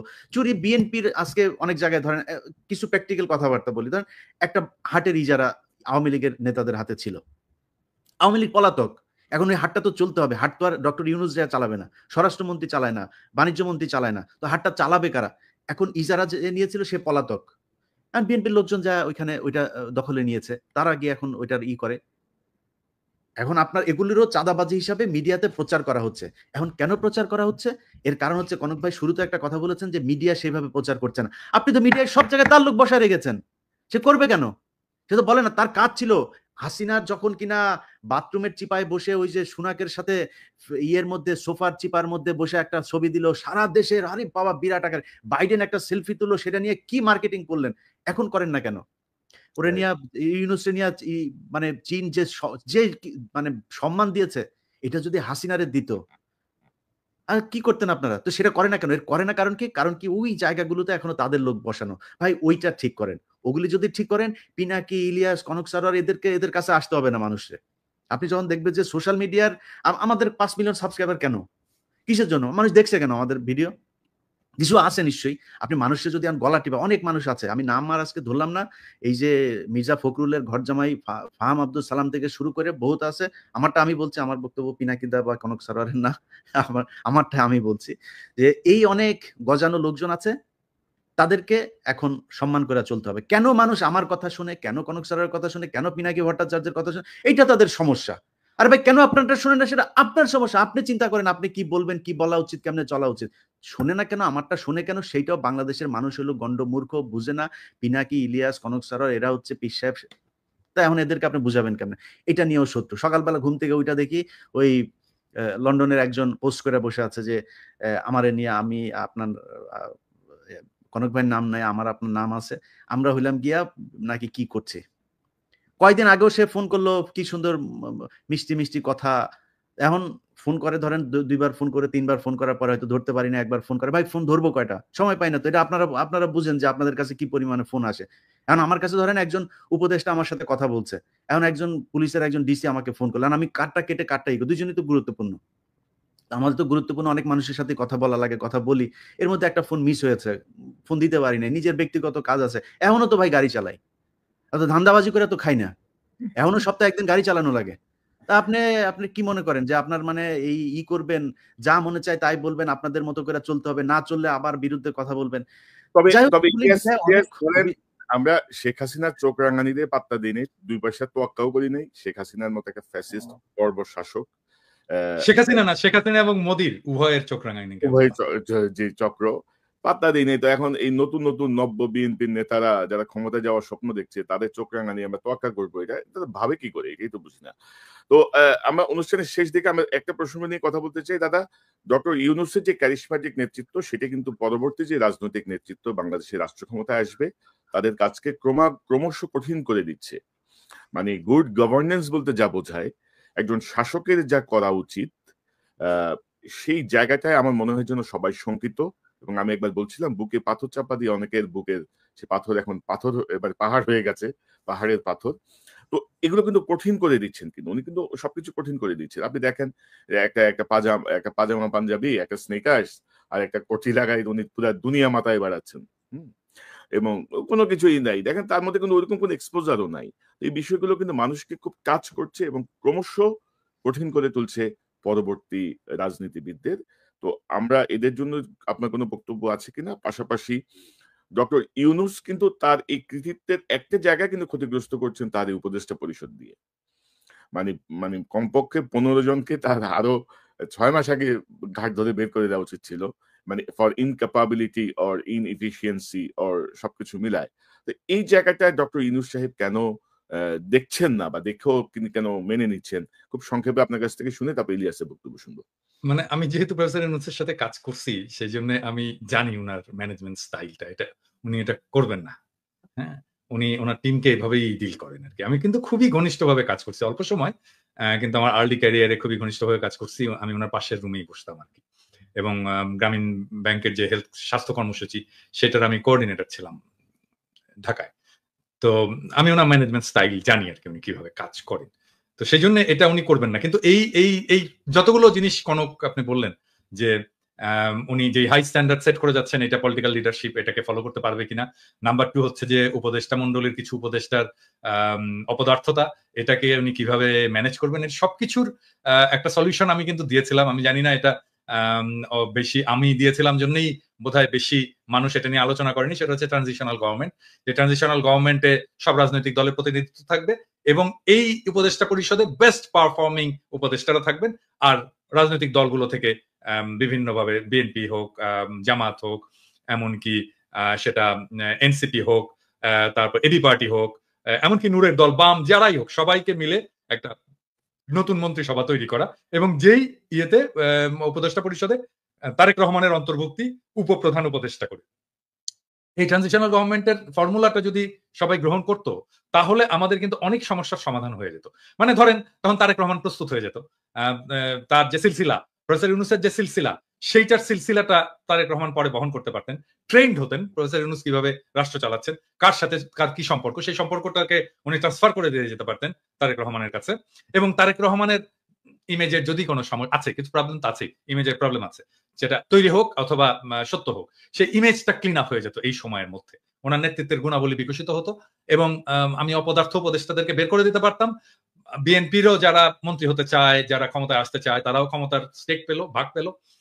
তারা ক্ষমতায় এসে তাদের কাজ দেখাতে পারলো যে তারা কেমন ইয়ে করবে। আবার আরেক দিক থেকে দায়টা কিন্তু পুরোপুরি প্রফেসর ইউনূসের, বিএনপিকে নিতে হচ্ছে না কিন্তু। যদি এটা ফেইলও করে তাহলে দায়টা প্রফেসর ইউনূসেরই থাকে। এইভাবে এই পুরো প্রবলেমটাকে সলভ করা যায় এবং এটা যদি বিএনপি চায়, এটা আসলে মূল স্টেক তো এটা বিএনপির, বিএনপিকে মানতে হবে। বিএনপি যদি চায় আমি এটাকে ফ্যাসিলিটেট করতে পারি অন্যান্য সব পার্টির সাথে, এমনকি প্রফেসর ইউনূসের সরকারের সাথেও ফ্যাসিলিটেট করে এটাকে যেন রূপ দেওয়া যায়, সেই চেষ্টা আমি করতে পারি। বাইরের একজন লোক লাগে, আমি ভলান্টিয়ার করলাম, আমার চেয়ে অনেক যোগ্য লোক আছে, তারাও করতে পারে। কিন্তু যেহেতু আমি এটা আইডিয়াটা কনসিভ করেছিলাম, সেই জন্য আমি যদি এটার সাথে যুক্ত থাকি, আমি মনে হয় যে এটাকে ফ্যাসিলিটেট করতে পারবো, আমি সবাইকে সবার সুবিধাগুলো বুঝিয়ে দিতে পারবো আর কি। জি, দাদা এই যে ইলিয়াস আপনার কাছ থেকে একটু শুনি। ইলিয়াসের ট্রানজিশনাল গভর্নমেন্টের ব্যাপারে তোমার মতামত কি?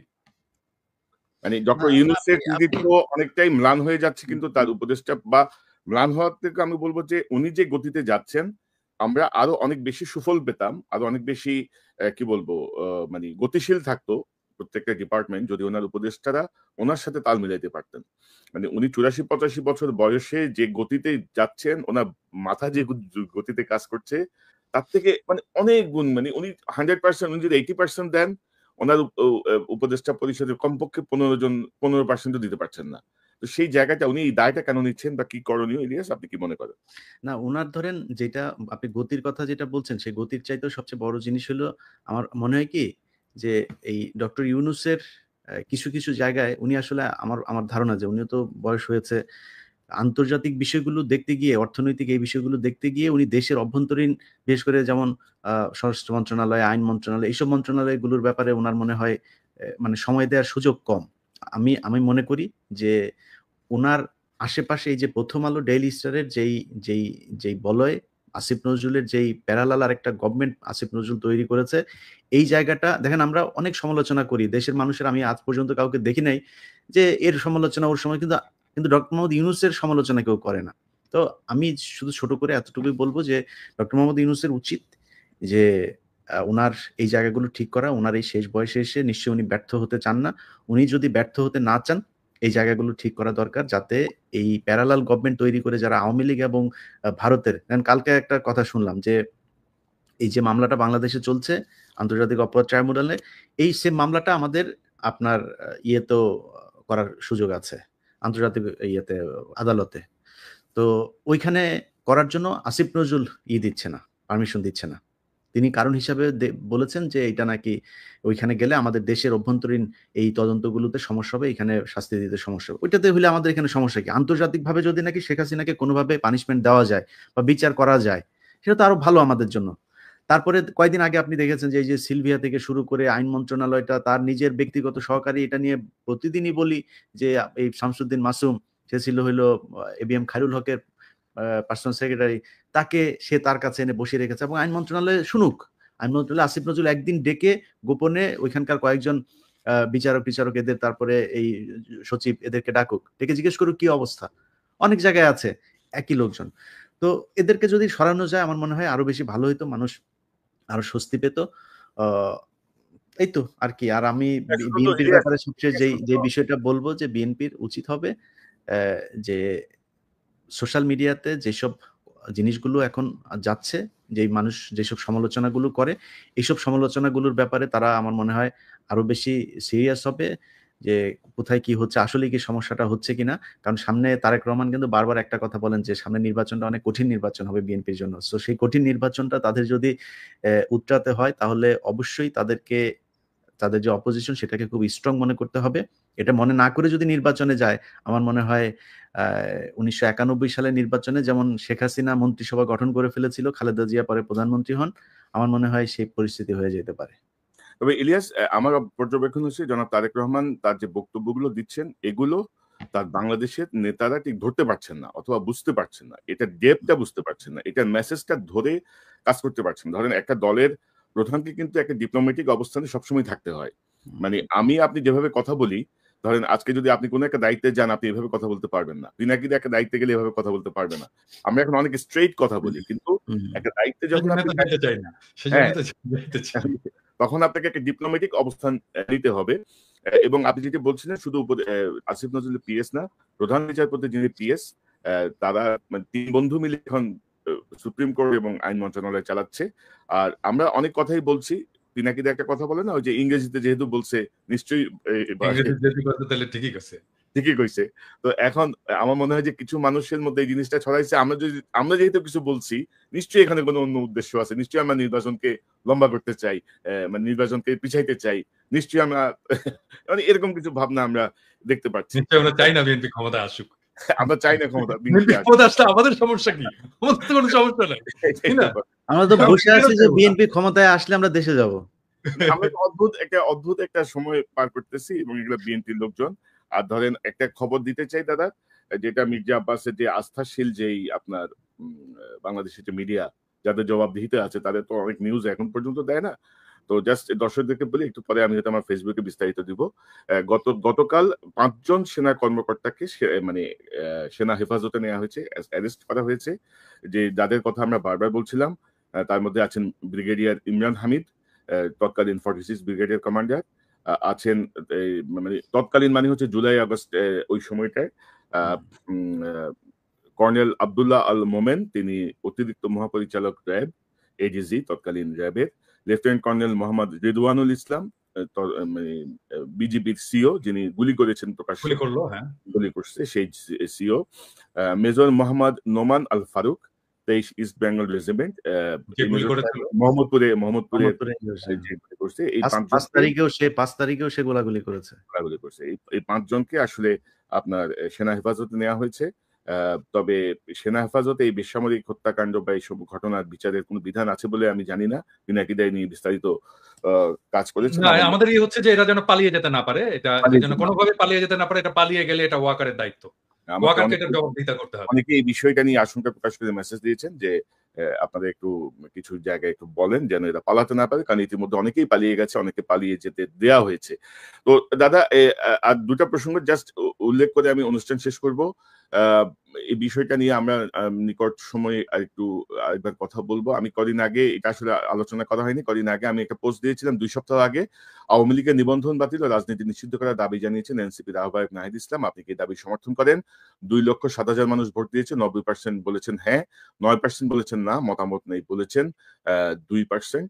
আমার মনে হয় যে এই বিষয়টা গুরুত্বের সাথে সরকারের বিবেচনা করা উচিত। পাশাপাশি দাদা, আমি এবং ইলিয়াস আপনাদের দুজনকে অনুরোধ করব, আমি সাম্প্রতিক সময়ে নতুন একটি ক্যাম্পেইন করার চেষ্টা করছি। সেই ক্যাম্পেইনটা আমি যদি আপনাদেরকে একটু দেখাই, আমার মনে হয় যে আমাদের দর্শকরা ইতিমধ্যে অনেকেই রেসপন্স করেছেন আমার ফেসবুকে, এবং আমি আশা করছি যে এই রেসপন্সের পরিমাণ আরো বাড়বে। আমি যদি একটু দেখাই, একটু যদি দর্শক দেন, আমি গত 4 এপ্রিল এই ঘোষণাটা দিয়েছি যে বাংলাদেশের 300 নির্বাচনী আসনে পতিত পলাতক আওয়ামী লীগের নেতাকর্মী, সমর্থক, যেকোনো পর্যায়ে সুবিধাভোগী, ব্যবসায়ী, আমলা, পুলিশ, সেনা কর্মকর্তা, শিক্ষক এবং অন্যান্য কেউ যদি অন্য কোনো রাজনৈতিক দলে যোগ দিয়ে বা নেতার আশীর্বাদ নিয়ে নির্বাচনে অংশ নেওয়ার মহড়া শুরু করে অথবা স্বতন্ত্র প্রার্থী হওয়ার চেষ্টা করে, তাহলে অনুগ্রহ করে কনকসারোয়ারনিউজ@gmail-এ বিস্তারিত তথ্য প্রমাণ সহ জানান। জুলাই বিপ্লবের পর অতীতের রাজনৈতিক ধারা বা টাকাওয়ালাদের পুনর্বাসন করা বা সব সরকারের আমলে সুবিধাভোগীর ধারার অবসান হতে হবে।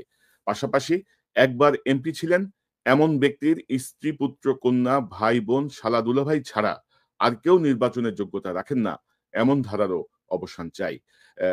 পিনাকিদা, ইলিয়াস হোসেন, আমি চাই যে এই ক্যাম্পেইনে আপনারাও যোগ দেবেন, কারণ আমরা জুলাই বিপ্লবকে অর্থবহ করতে হলে এই জাতীয় সুবিধাভোগী এবং ধারার অবসান করতে হবে। আপনাদের 30 সেকেন্ড শেষ মন্তব্য দিয়ে আমরা অনুষ্ঠান শেষ করব। সবাইকে ভালোবাসা, আর আমার কিছু নাই। ইলিয়াস? জি, না আপনি আপনার যেইটা বললেন ওইটার সাথে তো অবশ্যই আমাদের আজকের পুরো আলোচনায় এই বিষয়টা আমরা করি নাই। সেটা হচ্ছে যে জুলাই এই হত্যাকাণ্ডের এই ঘটনায় যারা কিনা হত্যার শিকার হয়েছেন এবং আহত আছেন, তাদের জন্য আমার মনে হয় সরকার কিছুটা উদাসীনতা দেখাচ্ছে কিনা জানি না। যে পরিবারগুলোকে সর্বোচ্চই দেয়া হোক, কারণ তাদের কারণেই আজকে আমরা এই যে নতুন করে কথা বলতে পারছি এবং নতুন করে আমরা নির্বাচনের স্বপ্ন দেখছি তাদের কারণেই। সো তাদের প্রতি সম্মান দেখানো উচিত। আর সবশেষে আপনি যে বিষয়টা বলেছেন যে ওয়াকারের ব্যাপারে, আমরা যে বিষয়টা মাঝখানে ঘটেছিল যে বিএনপি আমাদেরকে যেভাবে করছে, সেনাবাহিনীর ভেতরেও মনে হচ্ছে একটা পক্ষ আমাদেরকে দেশদ্রোহী বানানোর একটা পায়তারা করছেন। তো আপনাদের ভেতরেও আমাদেরও তো লোকজন আছে, আপনারা অনেকেই চেষ্টা করছেন যে আমরা আমাদের সোশ্যাল মিডিয়া এগুলোকে নিয়ন্ত্রণ করা কিংবা আমাদের ব্যাপারে অন্যদেরকে উস্কে দেওয়ার জন্য এজেন্ট ভাড়া করা, তাদেরকে নিয়মিত মাসিক ভাতা দেওয়া, কাদের দিচ্ছেন এরকম কয়েকজনের নামটাও আমরা জানি। তো আমরা আসলে আমি আমার ব্যক্তিগতভাবে যদি আমার কাছে জিজ্ঞেস করেন, আমি চাই ওয়াকার থাকুক। ওয়াকার সেনাপ্রধান হিসাবে ওনার চাইতে আসলে সবকটাকেই তো হাসিনা দিয়ে গিয়েছেন এই জায়গায়। এই জেনারেল যা আছেন, আপনি ওয়াকারের পরে যার কাছে যাবেন সে যে কি হবে সেটা তো জানি না। সো আমরা চাই, যেহেতু 5 তারিখের একটা কি বলবো যে এটার জন্য ক্রেডিট দিতেই হয়, সেটা তিনি ইচ্ছায় দেখ আর অনিচ্ছায় দেখ সেই বিতর্কেই যেতে চাই না। কিন্তু ওয়াকার যেহেতু 5 তারিখের এই ঘটনাটার সাথে পজিটিভলি ডিল করেছেন, আপনি থাকেন, কোনো সমস্যা নাই। কিন্তু এই যে আলোচনাগুলো হচ্ছে, এগুলো খুব ভালো আলোচনা না। যে আপনি একজনকে ডেকে নিয়ে যায় তারপরে ক্যান্টনমেন্টে বলবেন যে এটা করতে, আপনার লোকজন বিভিন্ন জায়গায় এখনো পর্যন্ত ইন্টারফেয়ার করবে। আওয়ামী লীগের যেসব সাজানো নাটক, জঙ্গি নাটক, এইসব মামলায় যারা আটক তাদেরকে বের হতে গেলে সেনাবাহিনীর পরিচয় দিয়ে তারপরে হুমকি দিবে, জাজদেরকে হুমকি দিবে, কারা কর্তৃপক্ষকে হুমকি দিবে। এই জায়গাগুলো থেকে সেনাবাহিনীকে বের হয়ে আসতে হবে। আমরা আপনাকেও সম্মান করতে চাই, আপনি সম্মান রাখেন। তবে ইলিয়াস, সম্মানের জায়গায় থাকেন, আমরা সম্মান করবো, কিন্তু অসম্মানের জায়গায় রাখলে আপনি সেনাপ্রধান না কে ওইটা নিয়ে আসলে আমাদের এত বেশি পাত্তা দেওয়ার কিছু নাই। আমরা 5 বছর, 10 বছর, 15 বছর দেশে যাইনি, দরকার হলে আরো 15 বছর যাব না। আপনি যদি নাকি জনগণের বিরুদ্ধে দাঁড়ান, আমরা আপনার বিরুদ্ধে দাঁড়াবো। মানে ইনক্লুসিভ নির্বাচনের কথা বলা যাবে না। আমরা সেনাপ্রধানের কাছ থেকে ইনক্লুসিভ নির্বাচনের কথা শুনতে চাই। সেটাই আমরা আপনার কাছ থেকে ইভেন আপনার কাছ থেকে কোনো পলিটিক্যাল বক্তব্যই শুনতে চাই না। ক্যান্টনমেন্ট থেকে রাজনীতির বাইরে বের হইতে হবে। এবং রাজনৈতিক দলের নেতাদেরকে নিয়ে যে ঘুটু করা, কথা বলা, এটাও চাই না। এটা আপনার কাজ না। আপনার দেশ রক্ষা কাজ, সেটা করে। তবে দাদা এটা একটা পজিটিভ মুভ, এই 5 জনকে অ্যারেস্ট করা এটা একটা পজিটিভ মুভ। আমি মনে করি যে হ্যাঁ, ওনারা ওইটাই ভাই, আমি এই জন্য কথাটা তুললাম যে এই জন্য সেনাপ্রধানকে ধন্যবাদ জানাই যে আপনি এটা করেছেন। আমার মনে হয় এই বিডিআর হত্যাকাণ্ড গঠিত যে কমিশন, তাদের একটা লিস্ট আছে কাকে কাকে জিজ্ঞাসাবাদ এবং করতে হবে, তাদেরকেও গ্রেপ্তার করবেন, এবং গুম কমিশনের যে তালিকা দেওয়া হয়েছে তাদেরকেও গ্রেপ্তার করার সুযোগ করে দিবেন। আন্তর্জাতিক অপরাধ ট্রাইব্যুনালের যেই তালিকা আছে তাদের সবাইকে আপনারা সেনাবাহিনীর পক্ষ থেকে কোনো বাধাহীনভাবে তাদের গ্রেপ্তার করার সুযোগ দিবেন, এবং এই ফৌজদারি কার্যবিধিতে যেভাবে বিচার হয় সেইভাবে, সেনা আইনের বিচারে না। এবং আমি মনে করি আমরা তো বারবারই বলছিলাম দাদা, মানে 20-25 জন কর্মকর্তাকে বাঁচাতে যে পুরো সেনাবাহিনীর যে ক্রেডিবিলিটি, সেনাবাহিনীর এই ভূমিকা, সেটিকে আসলে ক্ষতিগ্রস্ত করছেন। মানে কেন করছেন, কার পরামর্শে করছেন সেটি আমরা জানি না। আমার মনে হয় যেন ইটস এ পজিটিভ মুভ, এবং তিনি আমাদের কথাগুলো পরে হইলেও শুনবেন, বা সকল কিছু দেশের স্বার্থে, সেনাবাহিনীর সম্মানের স্বার্থে। তো দাদা আমার মনে হয় যে আজকে আমরা আর লম্বা না করি, অনেক সময় হয়ে গেছে, প্রায় 1 ঘন্টা 22 মিনিট। অনেক দর্শক অপেক্ষায় করে দেখছেন এই অনুষ্ঠানটা। সবাইকে ধন্যবাদ। পিনাকিদা, ইলিয়াস হোসেন, আপনাদের দুজনকে অসংখ্য ধন্যবাদ আজকের মূল্যবান অংশগ্রহণের জন্য। দর্শক এতক্ষণ যে অনুষ্ঠান শুনলেন, নিশ্চয়ই আপনার এই আলোচনা মর্মার্থ উপলব্ধি করতে সক্ষম হবেন। আমরা যেটি বলতে চেয়েছি, ডক্টর ইউনূসের যে ক্যারিশম্যাটিক নেতৃত্ব, সেই নেতৃত্ব বাংলাদেশের মানুষকে একটু নতুন ভাবে আশা জাগিয়েছে, এবং আমরা মনে করি যে নির্বাচনের ডামাডোল না তুলে ডক্টর ইউনূসের মাধ্যমে আমাদের দেশের যে আবর্জনাগুলো জমেছিল, যেই কাজগুলো রাজনৈতিক সরকারগুলো করতে পারবে না, সেই কাজগুলো ডক্টর ইউনূসের নেতৃত্বে এই অন্তর্বর্তীকালীন সরকারের মাধ্যমে আমরা যদি সম্পন্ন করতে পারি, তাহলে আমরা কি সুন্দর বাংলাদেশের দিকে যাব। বাংলাদেশের 54 বছর হয়ে গেছে। সেই 54 বছর ধরে গণতন্ত্রের অভিযাত্রা, দুর্নীতির বিরুদ্ধে সংগ্রাম, এই সংগ্রাম, ওই সংগ্রাম, ক্রমাগত আমরা এগুলো করে গেছি। তো এগুলো থেকে আমার মনে হয় যে বের হয়ে আসার একটি সুযোগ সৃষ্টি হয়েছে। নতুন যে 7 কোটি ভোটার, সেই 7 কোটি ভোটারের কথা মাথায় রেখে আমাদের রাজনৈতিক নেতারা তাদের বক্তব্য দেবেন, তাদের কর্মসূচি ঠিক করবেন, সেটি আমরা প্রত্যাশা করি। আর পাশাপাশি আমাদেরকে গালাগালি করে কোনো লাভ নাই। ইউটিউব থেকে যেই টাকা আমাদের আসে ভিউয়ারশিপ থেকে, তার অর্ধেকের বেশি খরচ হয়ে যায় আমাদের পেইড সফটওয়্যারে। আর আমাদের যারা আমাদেরকে ইঙ্গিত করে বিভিন্ন দলের বিভিন্ন নেতা যারা কথা বলছেন, তাদের একটা কমিটি বাণিজ্যের 10 ভাগের 1 ভাগ টাকাও আমরা ইউটিউব থেকে পাই না। এই কথাটি আবারও মনে করিয়ে দিলাম। আমরা বাংলাদেশের পক্ষে কাজ করছি। আমরা বাংলাদেশকে একটি পর্যায়ে নিয়ে যেতে চাই, কোনো দলের পক্ষে কাজ করছি না। হাসিনা হুমকি দিয়ে কিছু করতে পারে নাই, হাসিনা জেলে পাঠিয়ে পারিবারিকভাবে নির্যাতন করে কিছু করতে পারে নাই। আর এখন তো সেই স্বপ্ন অনেক দূরাগত। সো যারা যেই জায়গায় আছেন, ভুল বোঝাবুঝির কোনো অবকাশ নাই। দেশের পক্ষে আসুন, দেশের পক্ষে সবাই মিলে আমরা কাজ করি। পাশাপাশি আরেকটি বিষয় আমি বলতে চাই, ডক্টর ইউনূসের ইন্টারভিউ দেখে বা তার কথাবার্তা শুনে যারা বিভ্রান্ত হয়েছিলেন যে এই লোক পারবে না, তিনি তার ক্যাপাবিলিটি ইতিমধ্যে প্রমাণ করে দিয়েছেন। তার সঙ্গে চ্যালেঞ্জে যায় না, তার সঙ্গে ধাক্কাধাক্কিতে যায় না। আপোষে আসেন, এবং আমার ধারণা ডক্টর ইউনূস খুব শীঘ্রই হয়তো তার উপদেষ্টা পরিষদ পরিবর্তন করে একটি নতুন কাঠামোর মধ্য দিয়ে হয়তো দেশকে পুনর্গঠন বা নির্বাচনের পথে ক্রমশ এগিয়ে যাবেন।